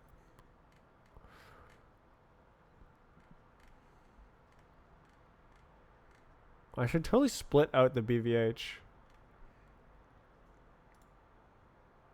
Oh, that's cool.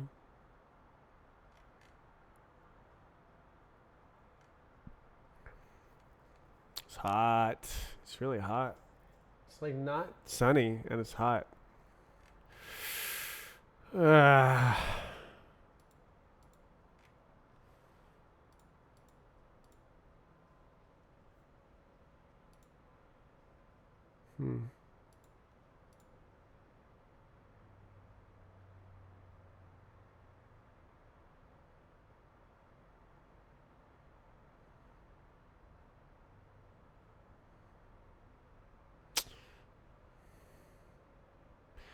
Something interesting that can happen with BVH traversal is when bounding boxes intersect and like cover the same area, the stuff inside, it's anywhere in the box. So like if you're trying to shoot a ray and find the closest object on that ray, and you shoot into an area that two boxes cover, you have to test both until you know for sure that nothing else is closer. So like imagine there's like a box like right in front of you, but it goes kind of far back, and there's an object sitting at the back of the box, and then there's another box that's kind of in the middle of the other box, and it like sticks in, and there's another object in front. So when you shoot the ray from your perspective, you hit the big box first, and you shoot the ray, and you find this object that's at the back of the box. And it's like, oh, there's a thing there. That's a candidate for our ray intersection. But you went past the other box because this one you saw it first. But you still need to check the other box because it's possible for something to be in the way that's in front of the thing that you tested. So there has to be this sort of like interactiveness between the traversal and the ray intersection testing that's not represented here. Shapes. Really, dude?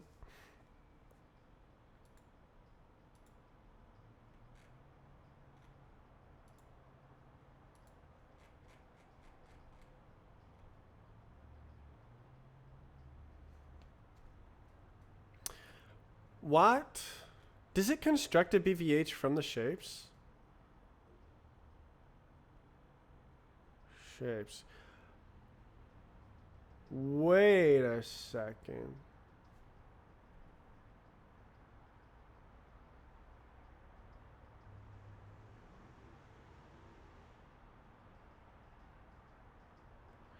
Is this a subset of the objects in the LBVH shape?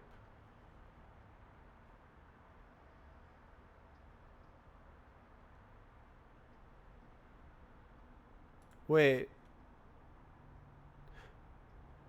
Trait. What this doing again?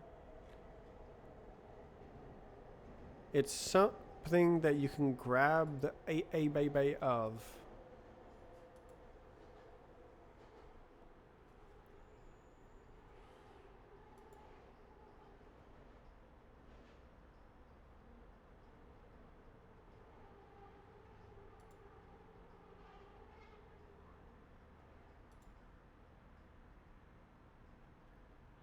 How do you know if it's in the B nodes? Has node true. Huh?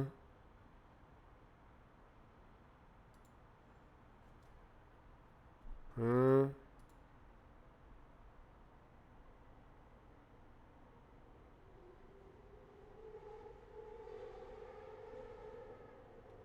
This is Gooby.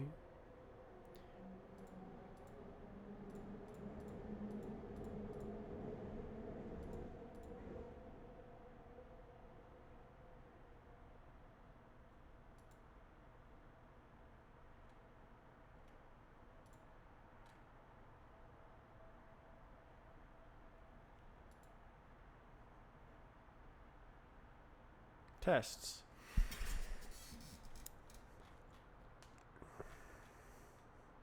So I'm not seeing that interactivity here. I don't understand how this works. How does it know shapes? Shape index. How is what are you talking about?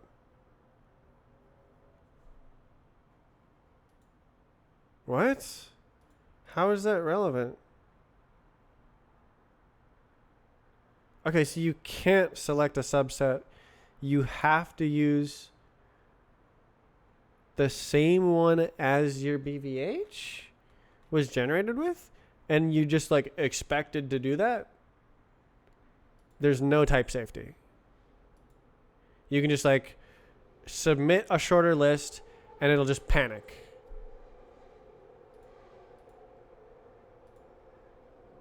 Oh, I was going to document my code. Forgot.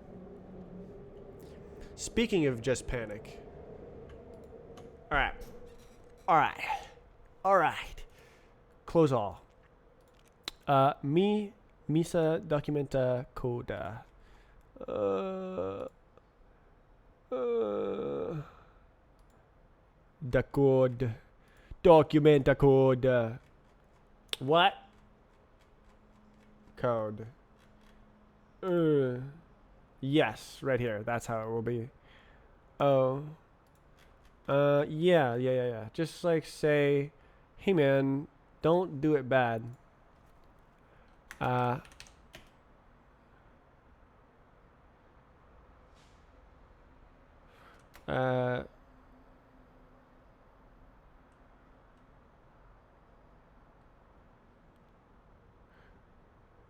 Create. Discover all of the meshes and textures in a DOM. This is the first step in the conversion process. The second step expects to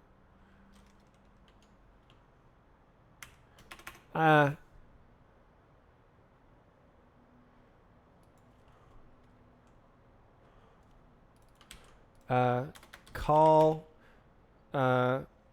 dot build on the returned clipboard broken to complete the process. Okay, and then the step number 2,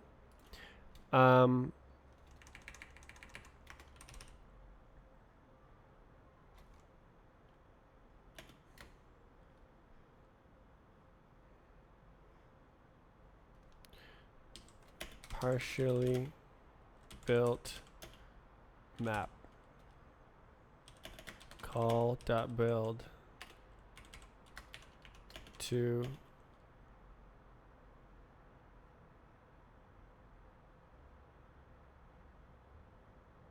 get a complete map. And then build.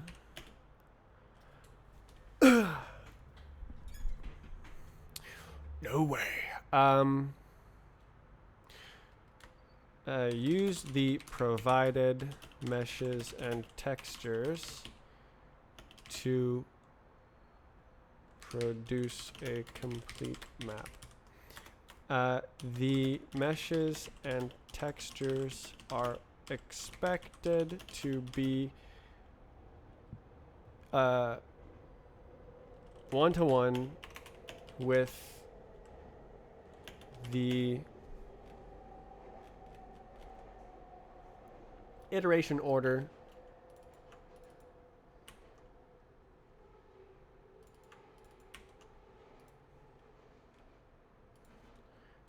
iteration order of the Bing Bong loader and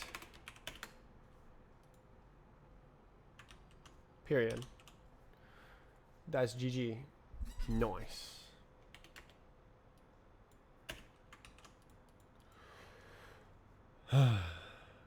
Okay, what does it say? What did he say? What's going on here? Who did this? Oh my god, I moved the code. No, put it back.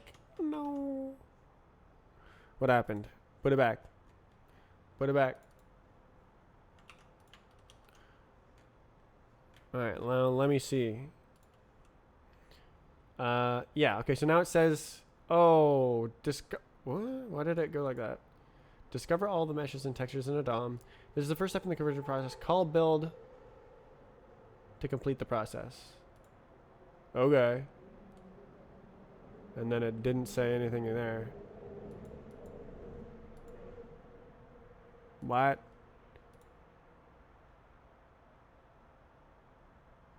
What? Shouldn't it? Whatever. Okay, dot build.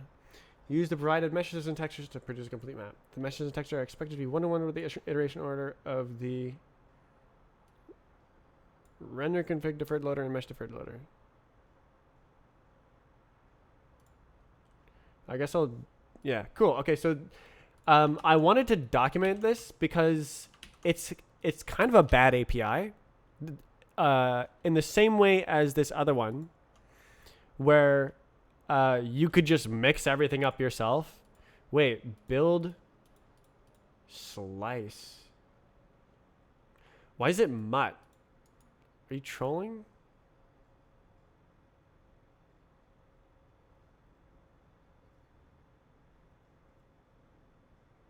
What?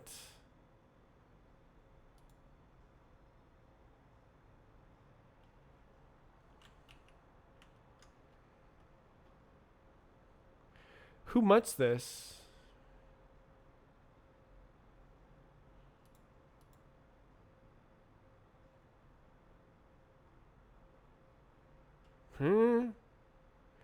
From slice. Mutt.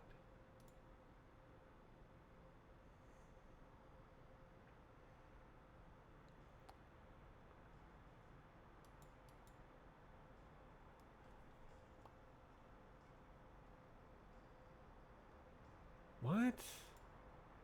Why not just... It's got a freaking lifetime. Put the damn thing in the...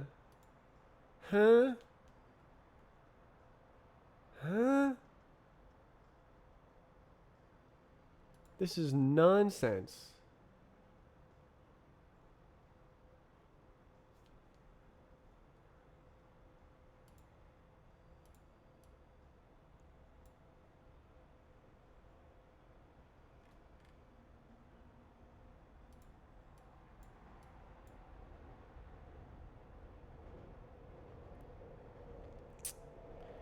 Is it because they want to do this and you can't do that with a mutable reference? Okay, now you're borrowing a borrow.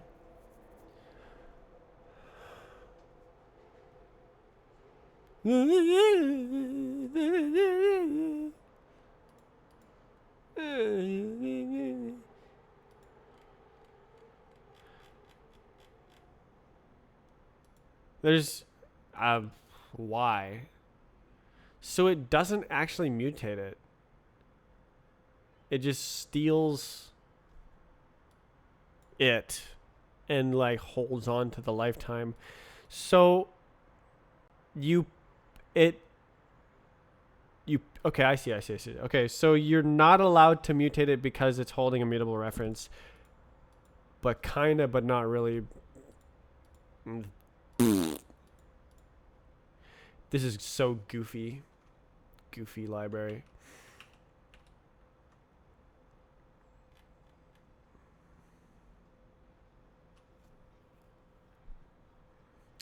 Okay, I wanted to document this before it goes out of mind, because it's kind of a non-obvious API. and I couldn't think of anything better.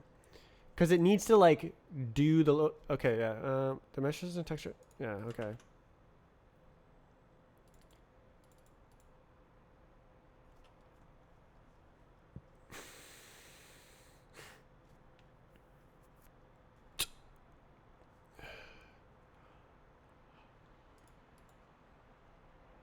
New.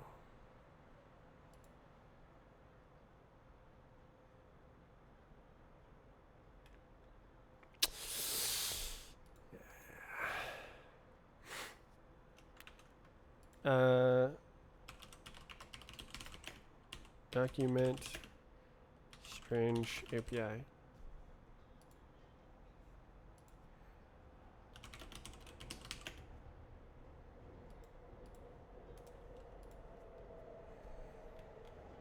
Very nice. We document those.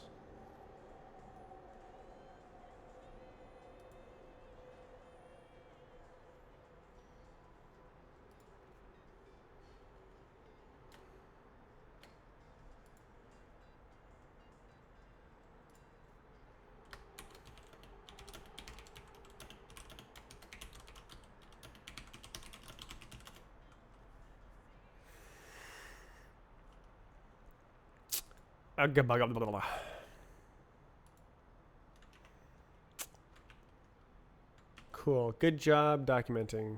Very good. Well done. Hum, hum, hum. This thing has so many crazy dependencies.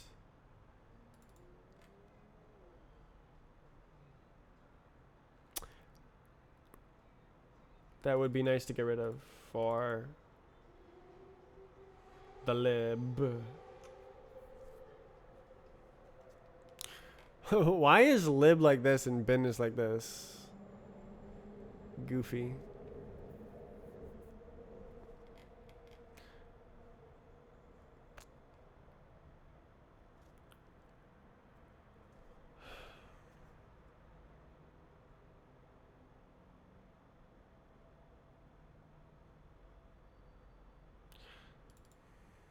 Default.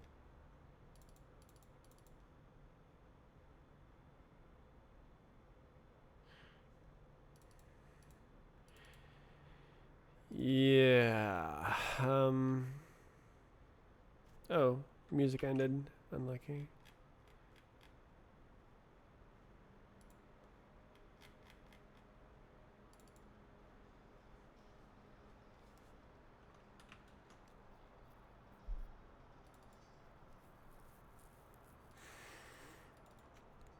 The number of functions that depends on is so tiny.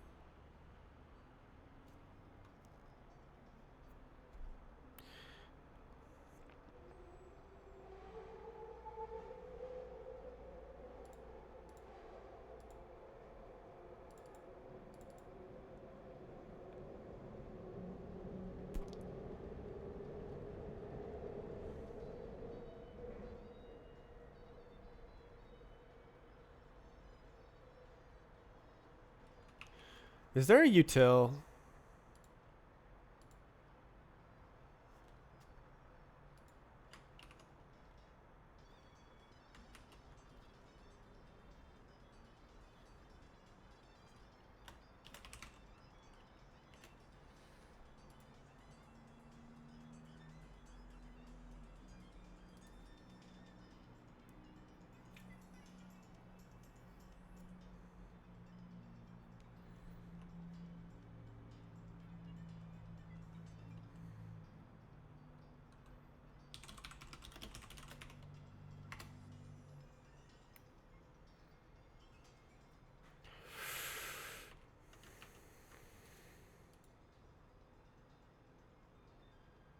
No, come back thoughts. I was thinking really hard.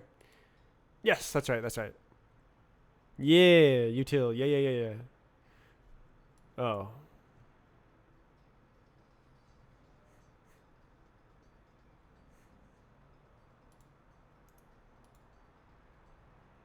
Binary XML.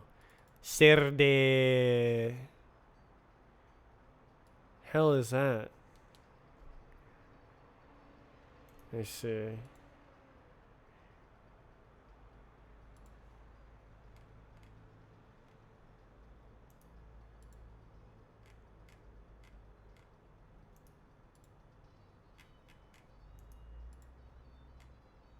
Hmm.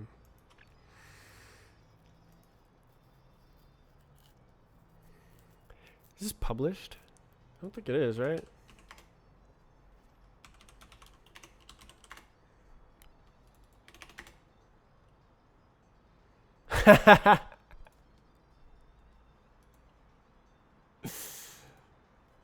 No.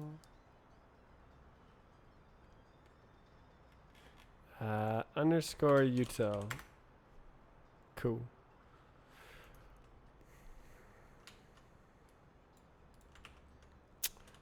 Okay, it's not. Cool.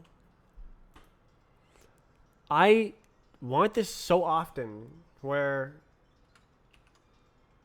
I want to read a file that might be XML, might be binary. I actually don't know what the best way to do it is either, because you got to read the first few bytes of the file and then rewind and put it through again.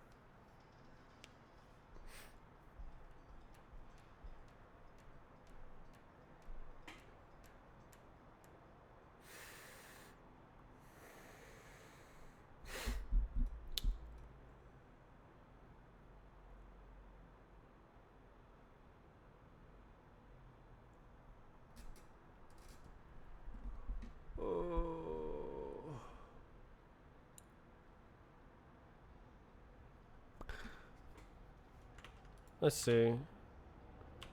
Load DOM. Who else did this?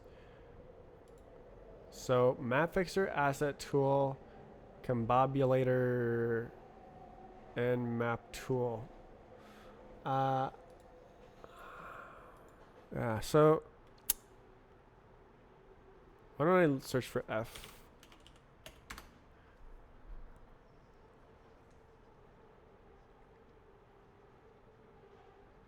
Yeah, so this one I'm using buff reader, which like, oh,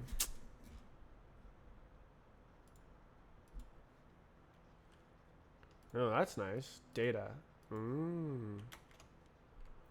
Where is it? Yeah, it's squibbly. Why is, can't I? Yeah, I just set the position, right? You don't need a goddamn IO error. God damn.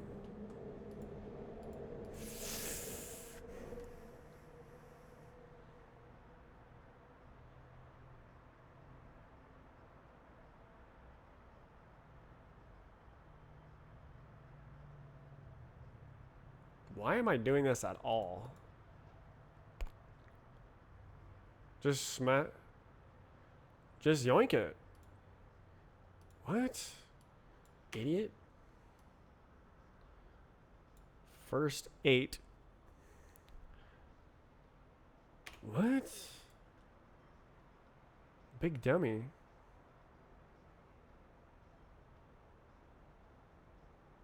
I don't think I need this at all. What the hell? Get.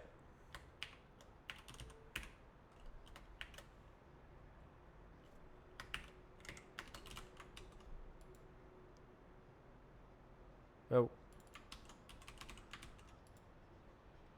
Yeah.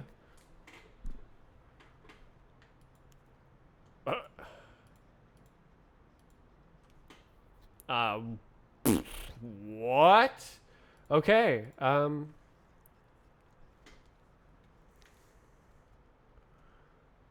Well, there's your function.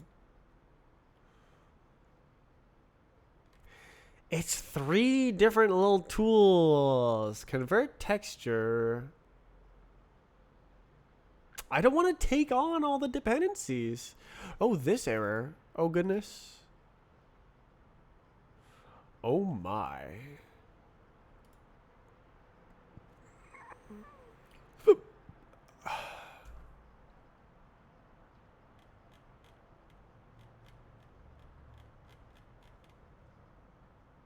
Who's using a cursor? What you doing?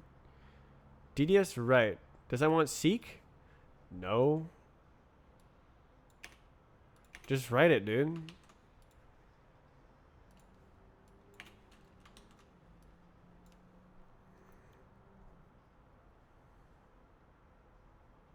And this should be right all. Oh, frick. Oh, no, it's, never mind. It's not right. It's a impl. Okay. It's not the right trait. WRITE.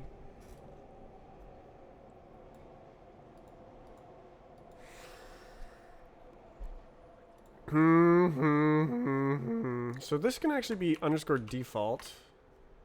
And see ya. Ugh.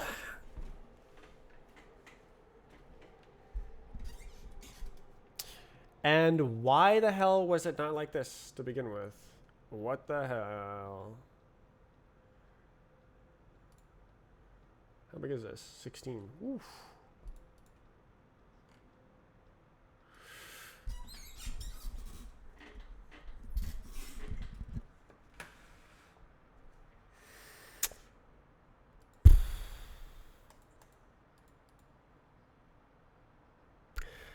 I just need this function so often. Ah.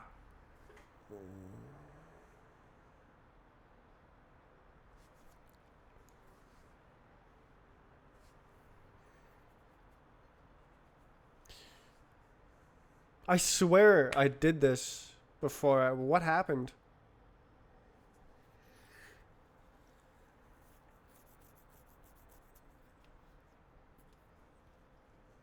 I guess I was trying to do a reader trait. Oh, but it's kind of bad as a library. Kind of bad. Maybe this is just my standard. I just paste it everywhere.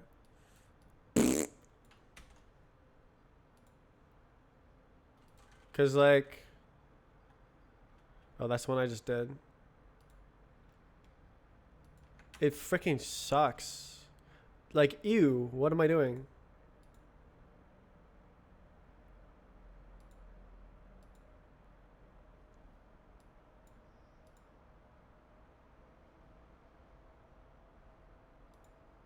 What are you doing, bruh? A result.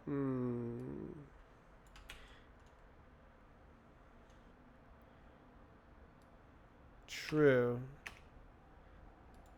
Just A result it. And just GG. Question mark. Who cares? Uh-oh. What did I do? Who is this? Map fixer? Oh, we don't really care about that.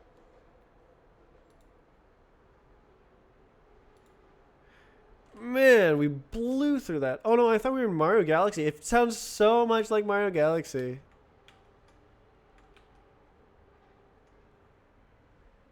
Map fixer. Error message. Alright, bro.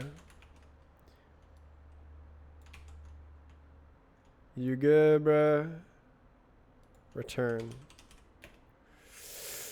Okay.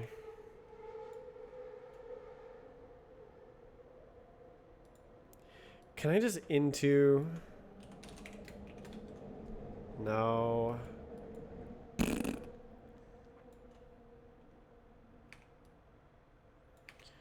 Ugh. Fine. I cry. Oh my god. 600 million load DOMs. Input. Bad. Don't do like this. Do not do like this.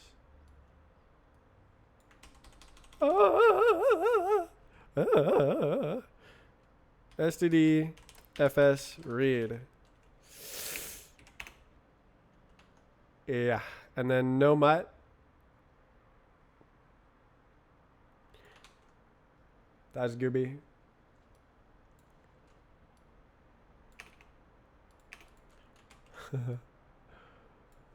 How long ago did I write this? 2 years. This was almost like one of the first things I wrote when I learned Rust. So makes sense that it's bad.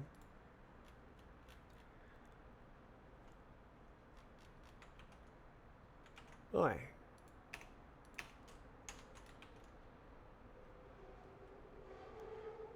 Yeah. But what was I thinking? Why is it split in two?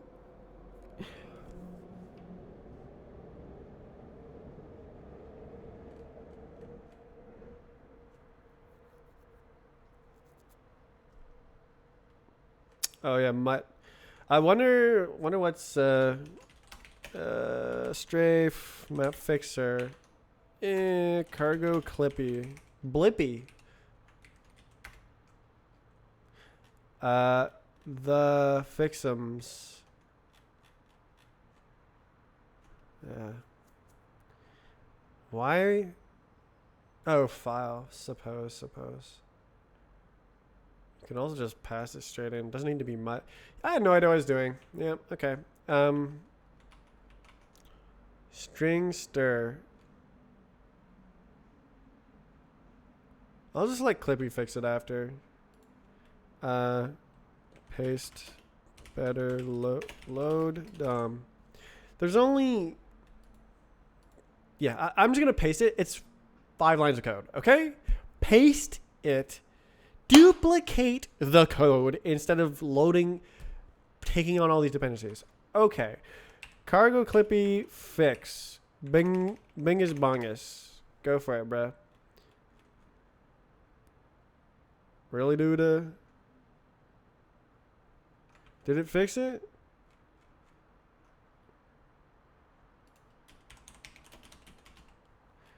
Alright, nice one. Did it do everything? What's up with this? Oh, it deleted it. Okay. Gabagoo. Hey, Gabagoo. Where? Line number 574, G574. What is up? Okay, matches. Sure. Whatever.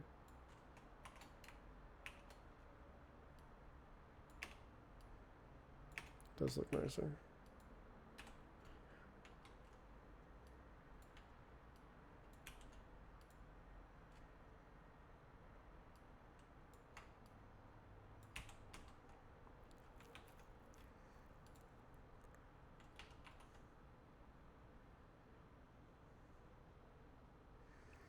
Check source. Whoa, check the source, bro. Yeah.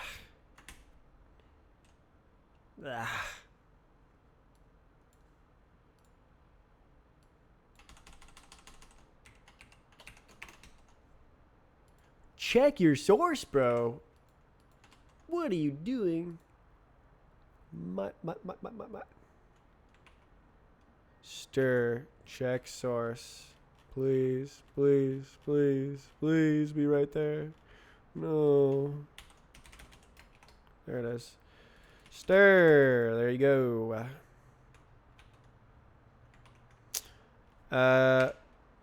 Oops. What say you? Let's go. This is all Clippy fixes. That's GG. Okay. Got him. We good. Okay. No. at. Alright. Update remote R SSH.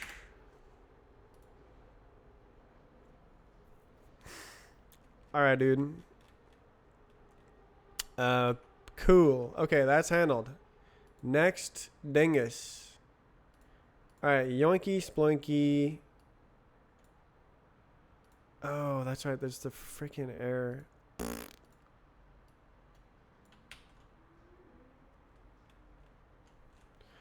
Asset tool. So you're serious?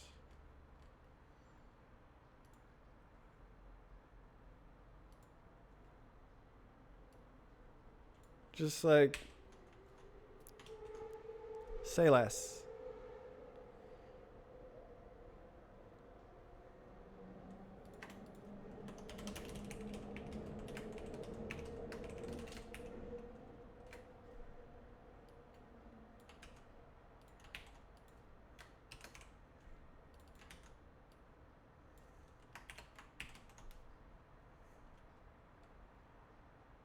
Oh no.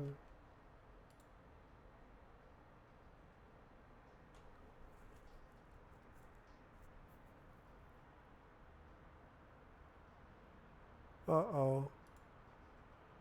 Oh, reader. Reader alert. Reader alert. Oh.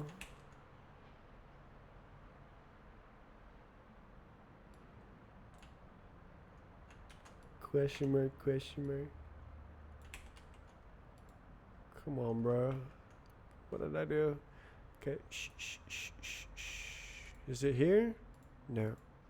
Huh? Don't do that. Who are you? Asset tool.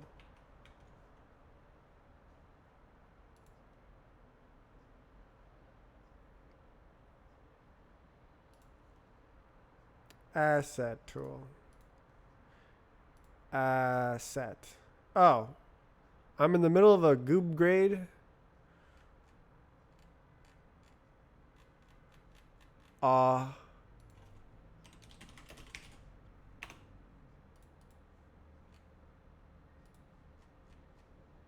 I think that's G, right? What's this? Oh. Hmm.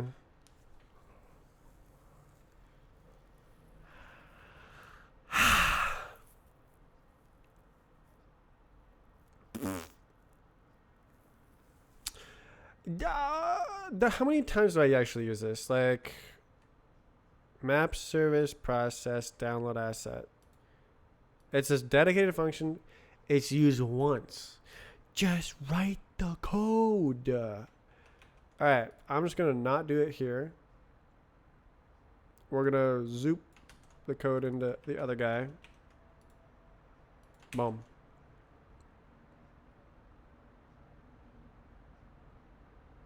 Something will happen here.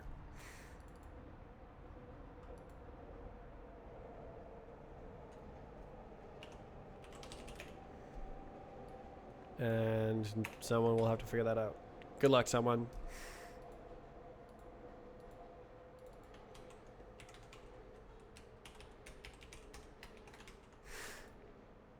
Good luck, brother man. Okay.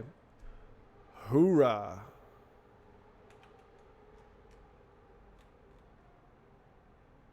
All right, this is nicely minimized. Unknown format, unsupported file.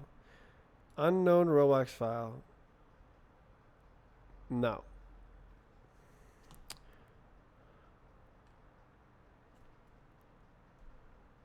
What was I thinking? And it panics like, and it's like dependent on like maybe it's bad. Okay, continuing. Go away. Who is this? What did I do? Config input file. Template path. You good, bro? Match. Ah.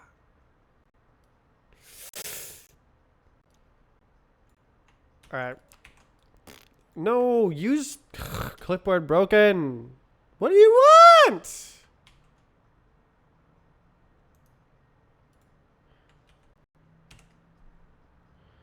Stop breaking my clipboard.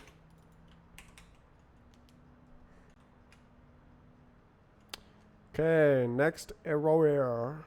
Template path. Ampersand. Zoop.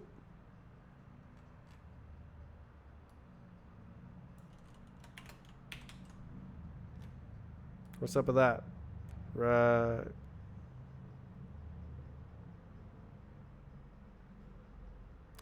It's a goddamn reader. God damn.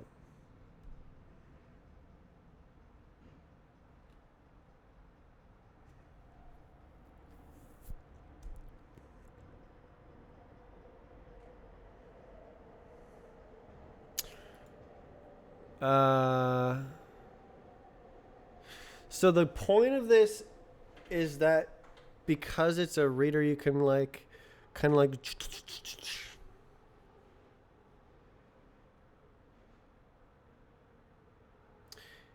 Yeah. But also doesn't really matter.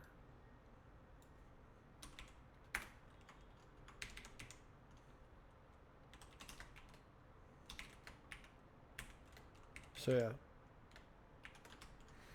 Is that an error? God damn. Okay, GG. So yeah, okay. Next, what's up? Uh-oh. Alright, same idea. Back. Oh. Back button is my new favorite feature.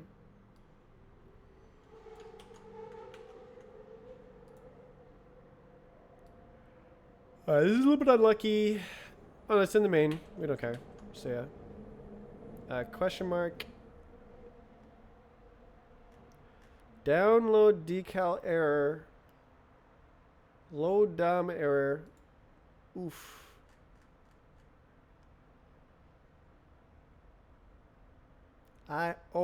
Error.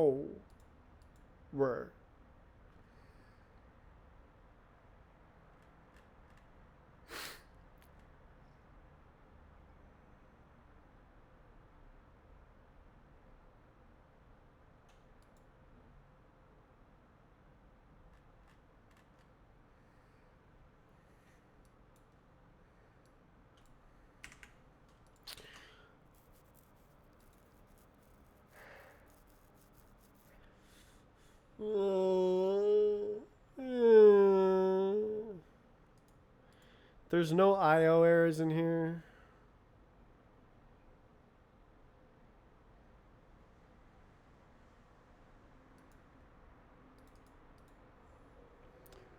Really, dude? Really, dude? Yeah, this is what I would do anyways.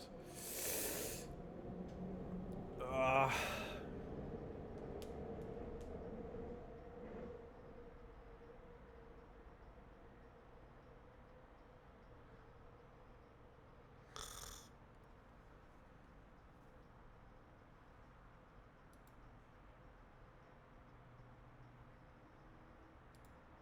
Can it even fail?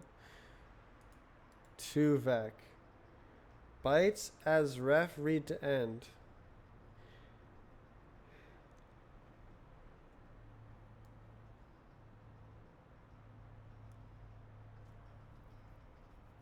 Let's see. GZ. Implement read. Inner die read. Is that trait? Kind of. Inner. Who did this? Wait. Weren't we just here? What?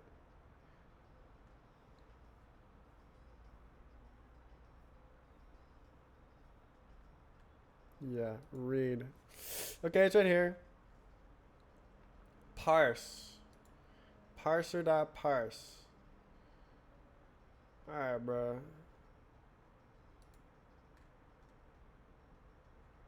We got a bunch of error paths.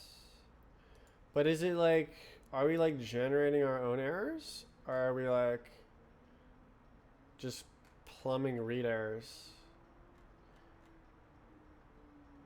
Freaky deaky.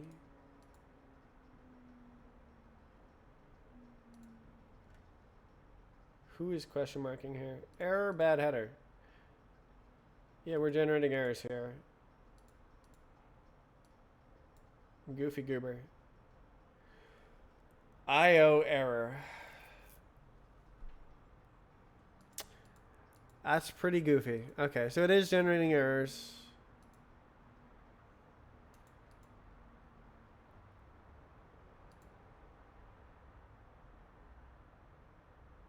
It's an IO error for some reason. And it can have bad data. So this can actually error. Okay.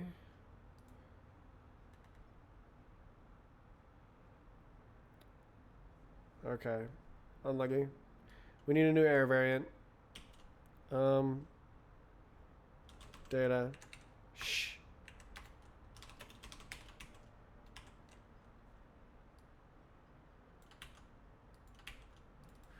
gzip, right? But it's just an IO error.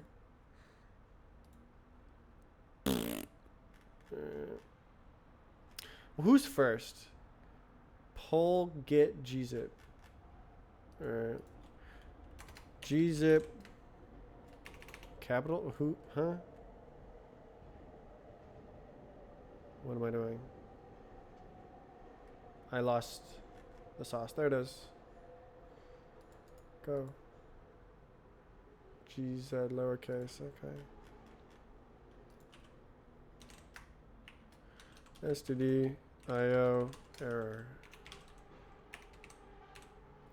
Bruh. Okay. See a chump. Anybody?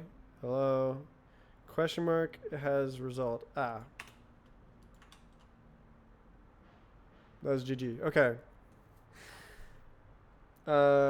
Yes. Okay, there you go. Unlucky. Okay. Asset tool. Paste. Better. Load. DOM.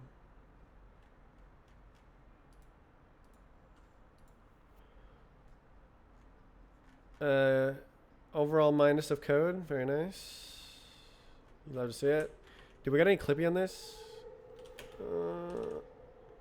Ass tool. You love to see Clippy. Holy moly.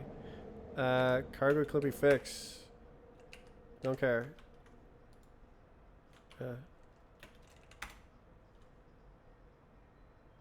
Nice.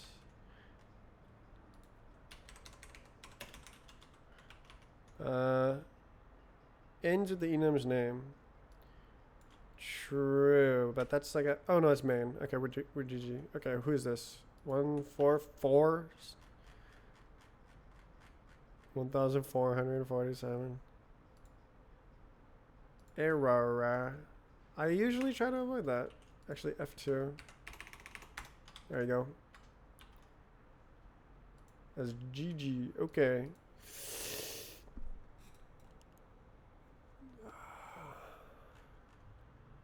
Good job.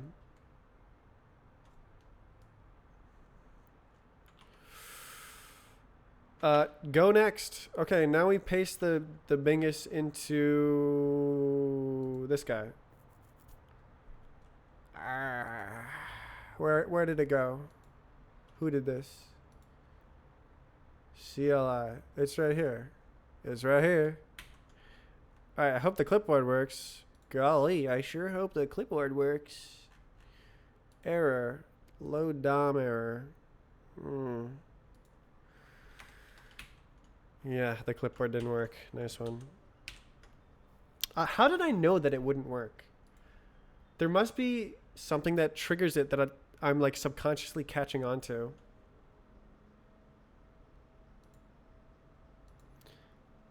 I wish I was consciously catching on to it because I have no idea what it was. Somehow I knew. Okay. Drop it. Drop it. Drop it. We got to make a new branch. Drop map tool. Okay. Drop it. Drop it. Good. Okay. And then we need to add hexml.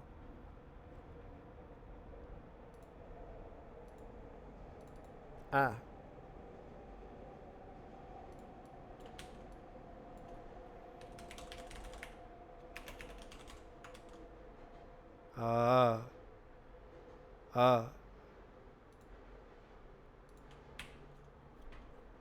Alrighty. Give to me.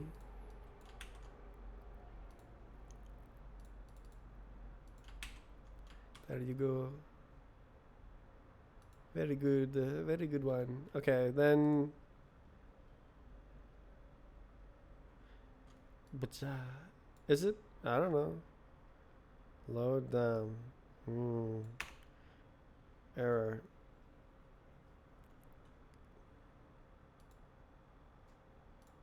Do we need IO? I don't know. We'll see.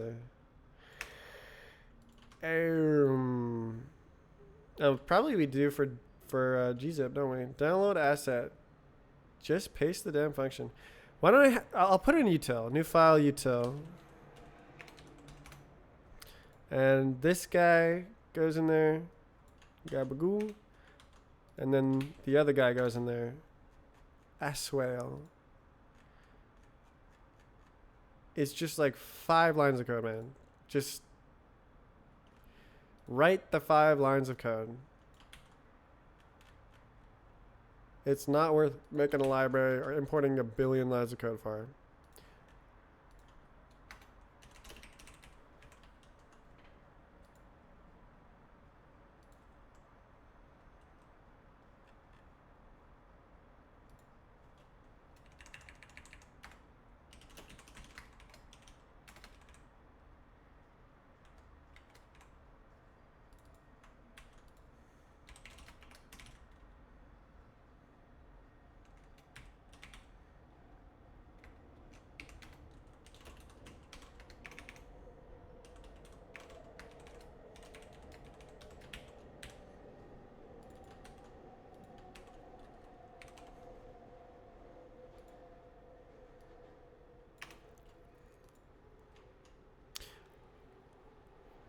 Maybe we should just do like this, actually. I think that'd be nicer.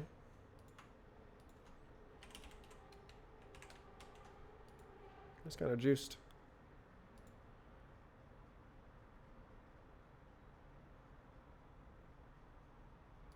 What happened to the whole thing? Oh, I deleted it. Great. Put it back.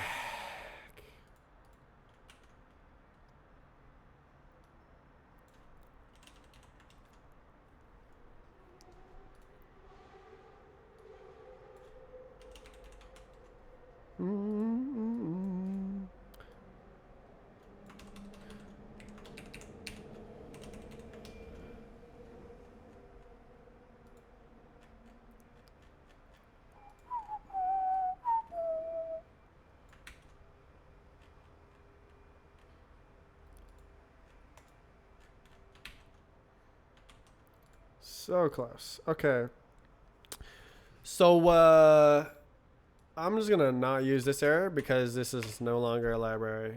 See ya, chimp.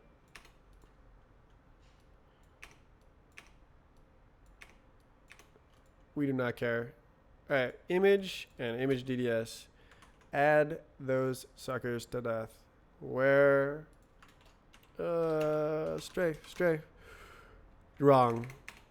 Map service. That's right. And then cargo add those 2 dudes. No default features. Okay. That's GG. Okay. Well done. So I do believe we need a couple features. Such as these ones.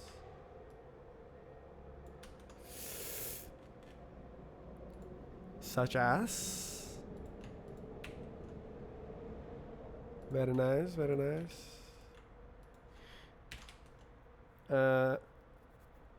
Yes. Yes, very good, very good. Only need PNG and JPEG. Util.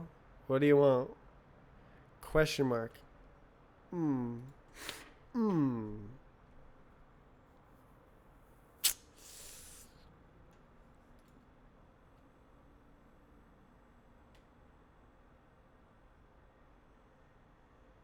Alright, we'll call this surface. We'll call this DDS. And then, who did this? Alright, 1, 2, 3, 4. GG, okay. 1, 2, 3, 4. Dot map. error. What? Dot map error. Convert texture error. Colon minus minus. Done. Very nice. That goes all the way over there. Interesting.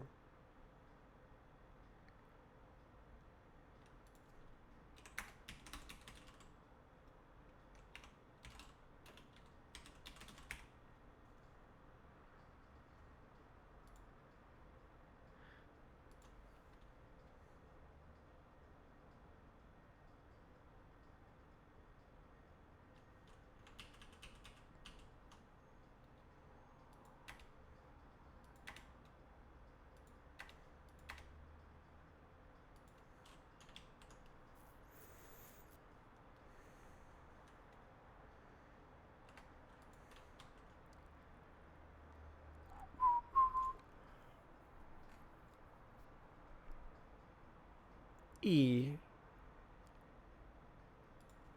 We do not care. We do not care. We do not care. Okay. Next.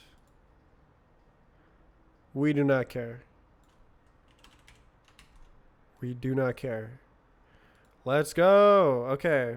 Debug. This is dead code for some reason. Cool. Right, those are as well. Unlucky. Okay, so we only needed like 80 lines of code from map tool, and the rest is trash. And can be dropped. Do we have any clippiness? Clippiness. Please stop saying that. Sure. Whatever.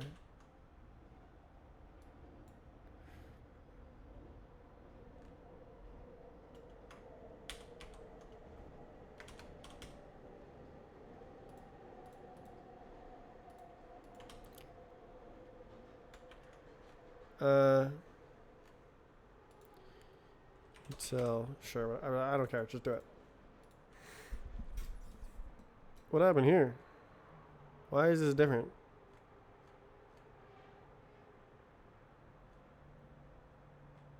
Why is this?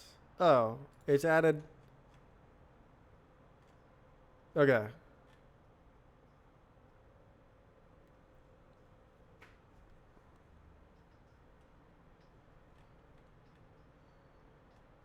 So you go, ooh, all of this, or you add 80 lines of code. Yeah.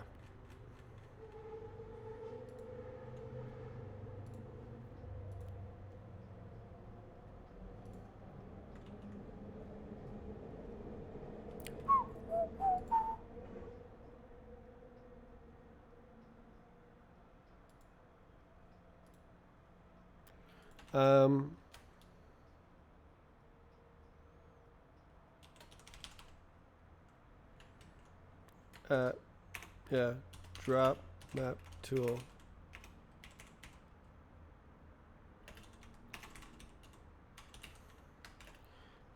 Paste the 80 lines of utility functions.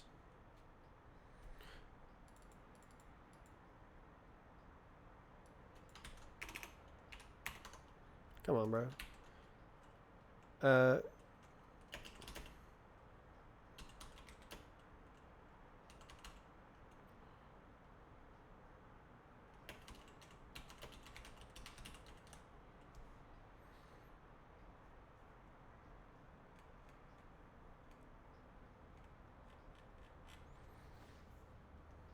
I think I've overwritten that function before, the load DOM function. And where was it? I swear to God, I made the better version before. All right, good. Very good, very good. Wait, how's that a code minus? Are you kidding? It's less code to do this?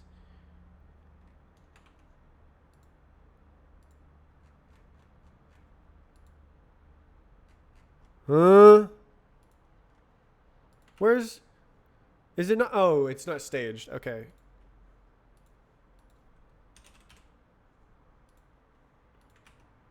Oh my God, bro. I was gonna say, like, there's no way. But, like... That's hilarious that the dependency has so many lines in the thing, the log file.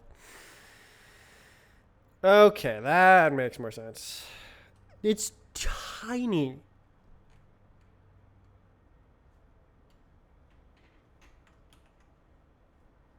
Syncopate.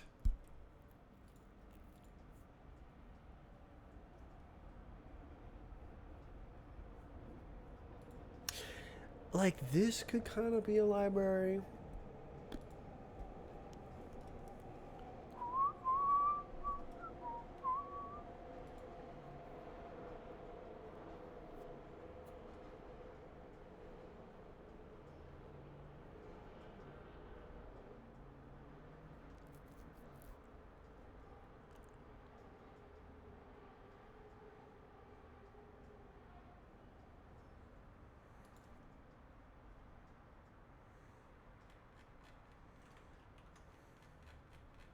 All right, nice.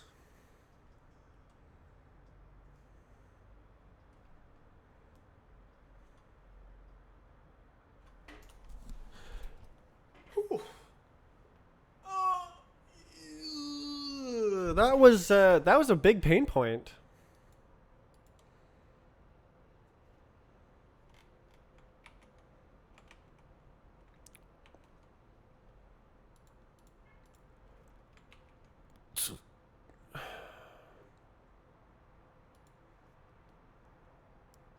I hope it works. I haven't tested it. Cool. That was a great idea. I had that idea this morning. I jumped out of bed. I was like, "Oh my God, I can just remove it as dependency." Because I upstreamed most of the implementation details. So now it's just this crap that's left.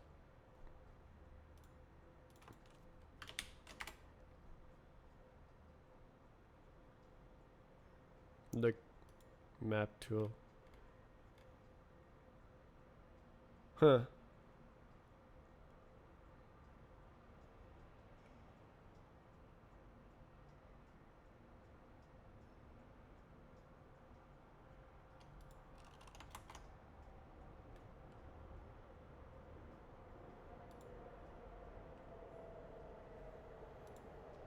Nice.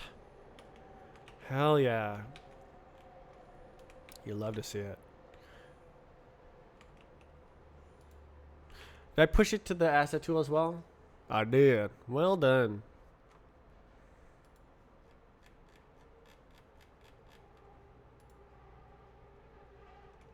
What about this guy? Clippy? Nice.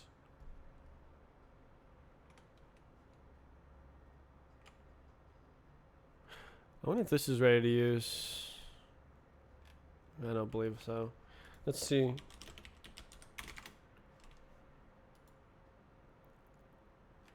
Scroll, scroll, scroll. Commit. You can't merge. Unlucky. But it does say you can commit. I don't need to merge.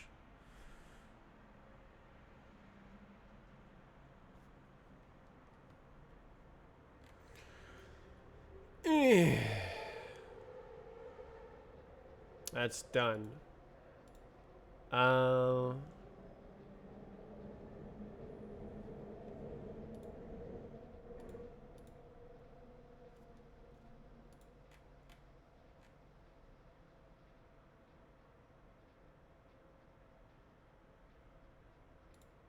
Go.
Syncopation is everything.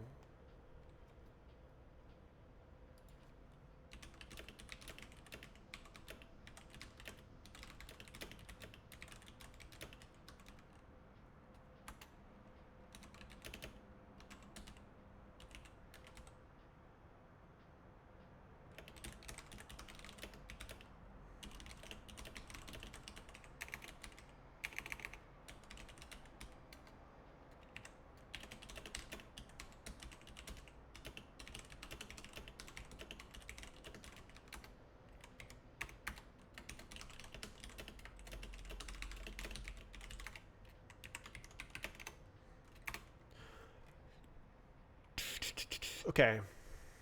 I merged it. Good job. Nice one. Proud of you. Power moves.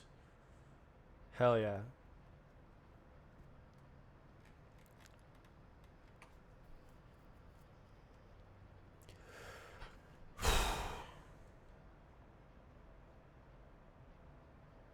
Yeah, so it's way lighter. 3 dependencies rather than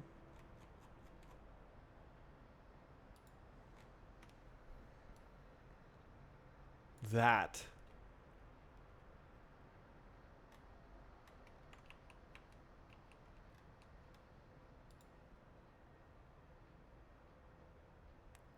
Yeah.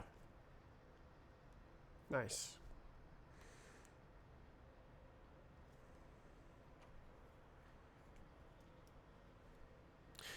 The util is kind of like shortcomings of my libraries.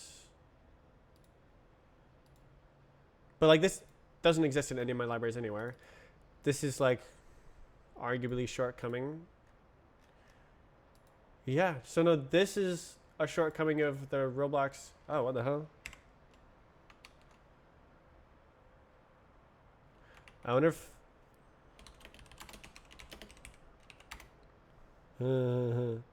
any updates since yesterday? There are. That's crazy.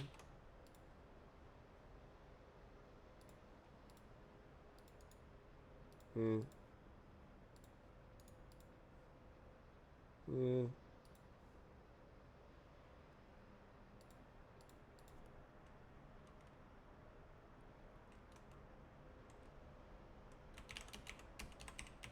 Spelling, please.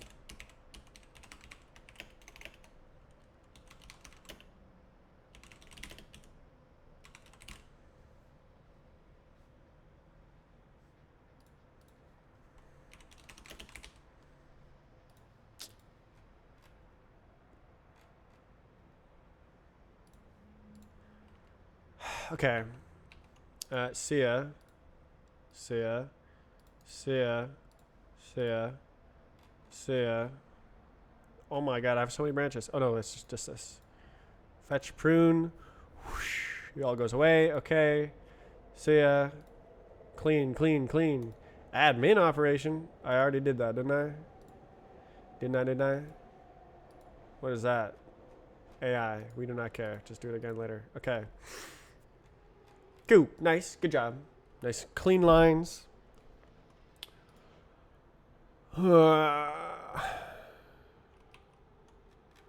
Merged. I think I'm going to leave it this time.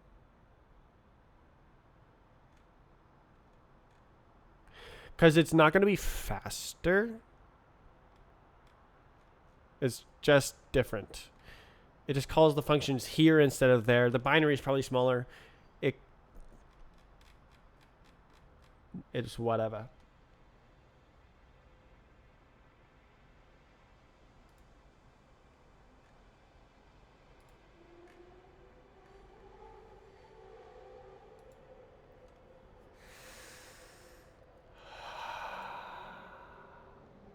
Okay.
Okay. I'm happy. I'm a happy camper. Did the stream titles, map service cleanups. I am a shining beacon of work ethic for 3 hours, and then I quit.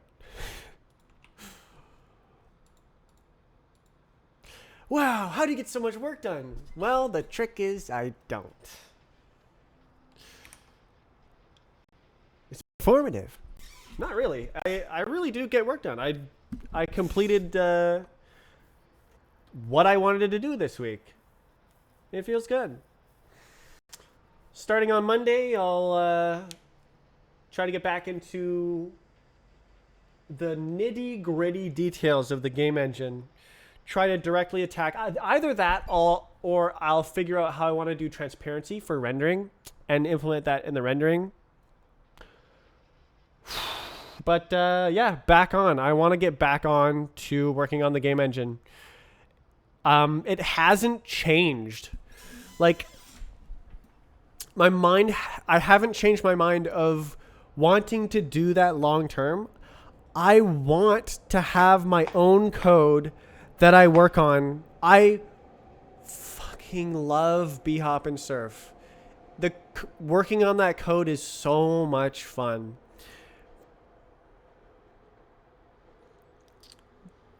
But it's not to a point where I can just fix it up all the time and add cool new features like tournament systems and leaderboard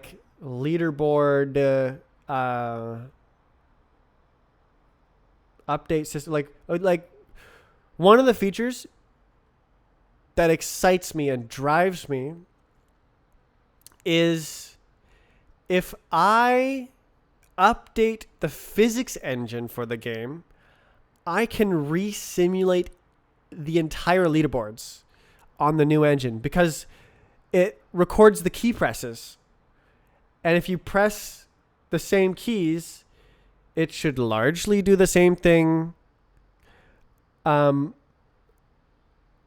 a lot of the replays would probably finish the maps. But then for the ones that don't finish the maps, I can choose to either, this is always a bug. These times are cheated. Or it's exploiting a bug that I patched and they should be hidden from the leaderboards. Or this is a version incompatible update that breaks the determinism of the physics. And when you watch the replay, it should load the old physics version to run the replay.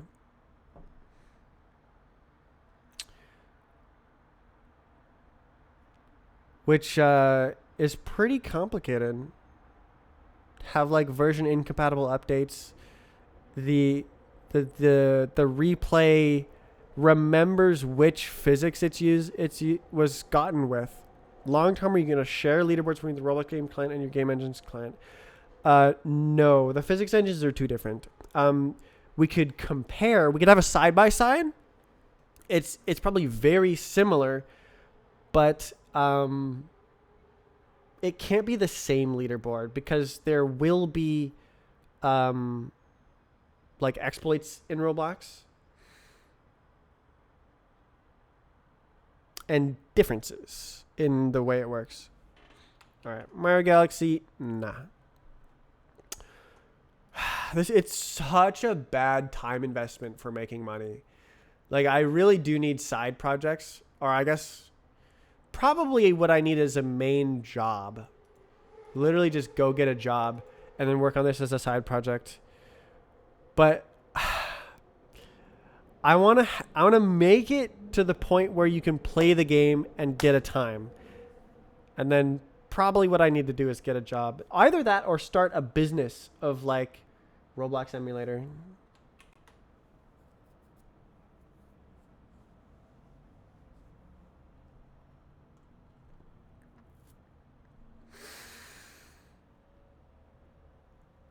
Yeah, I need a job.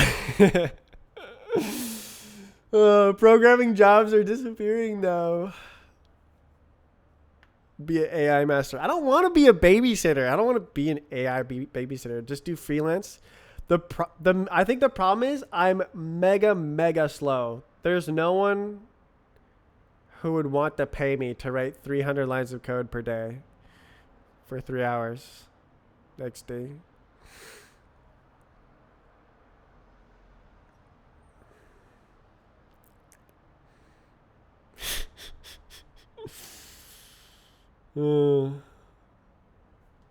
When AI can do 1,000,000 lines of code per day, like do data annotation, grading AI's homework, that is exactly what I don't want to do. No thanks.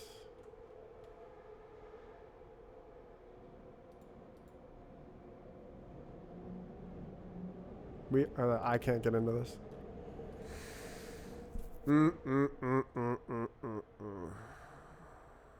What's the good song that I was listening to?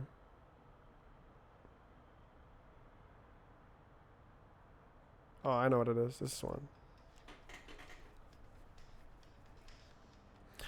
All right. End of the stream. Those are my future plans. I'll have to figure my life out. Investing time into making a game engine, very bad for making money. I expect to make very little money for this game engine project. It's my passion project. Okay. I'm going to spend 2 months on it, at least. You can join me Monday to Friday, 3 hours. I hope to increase my time.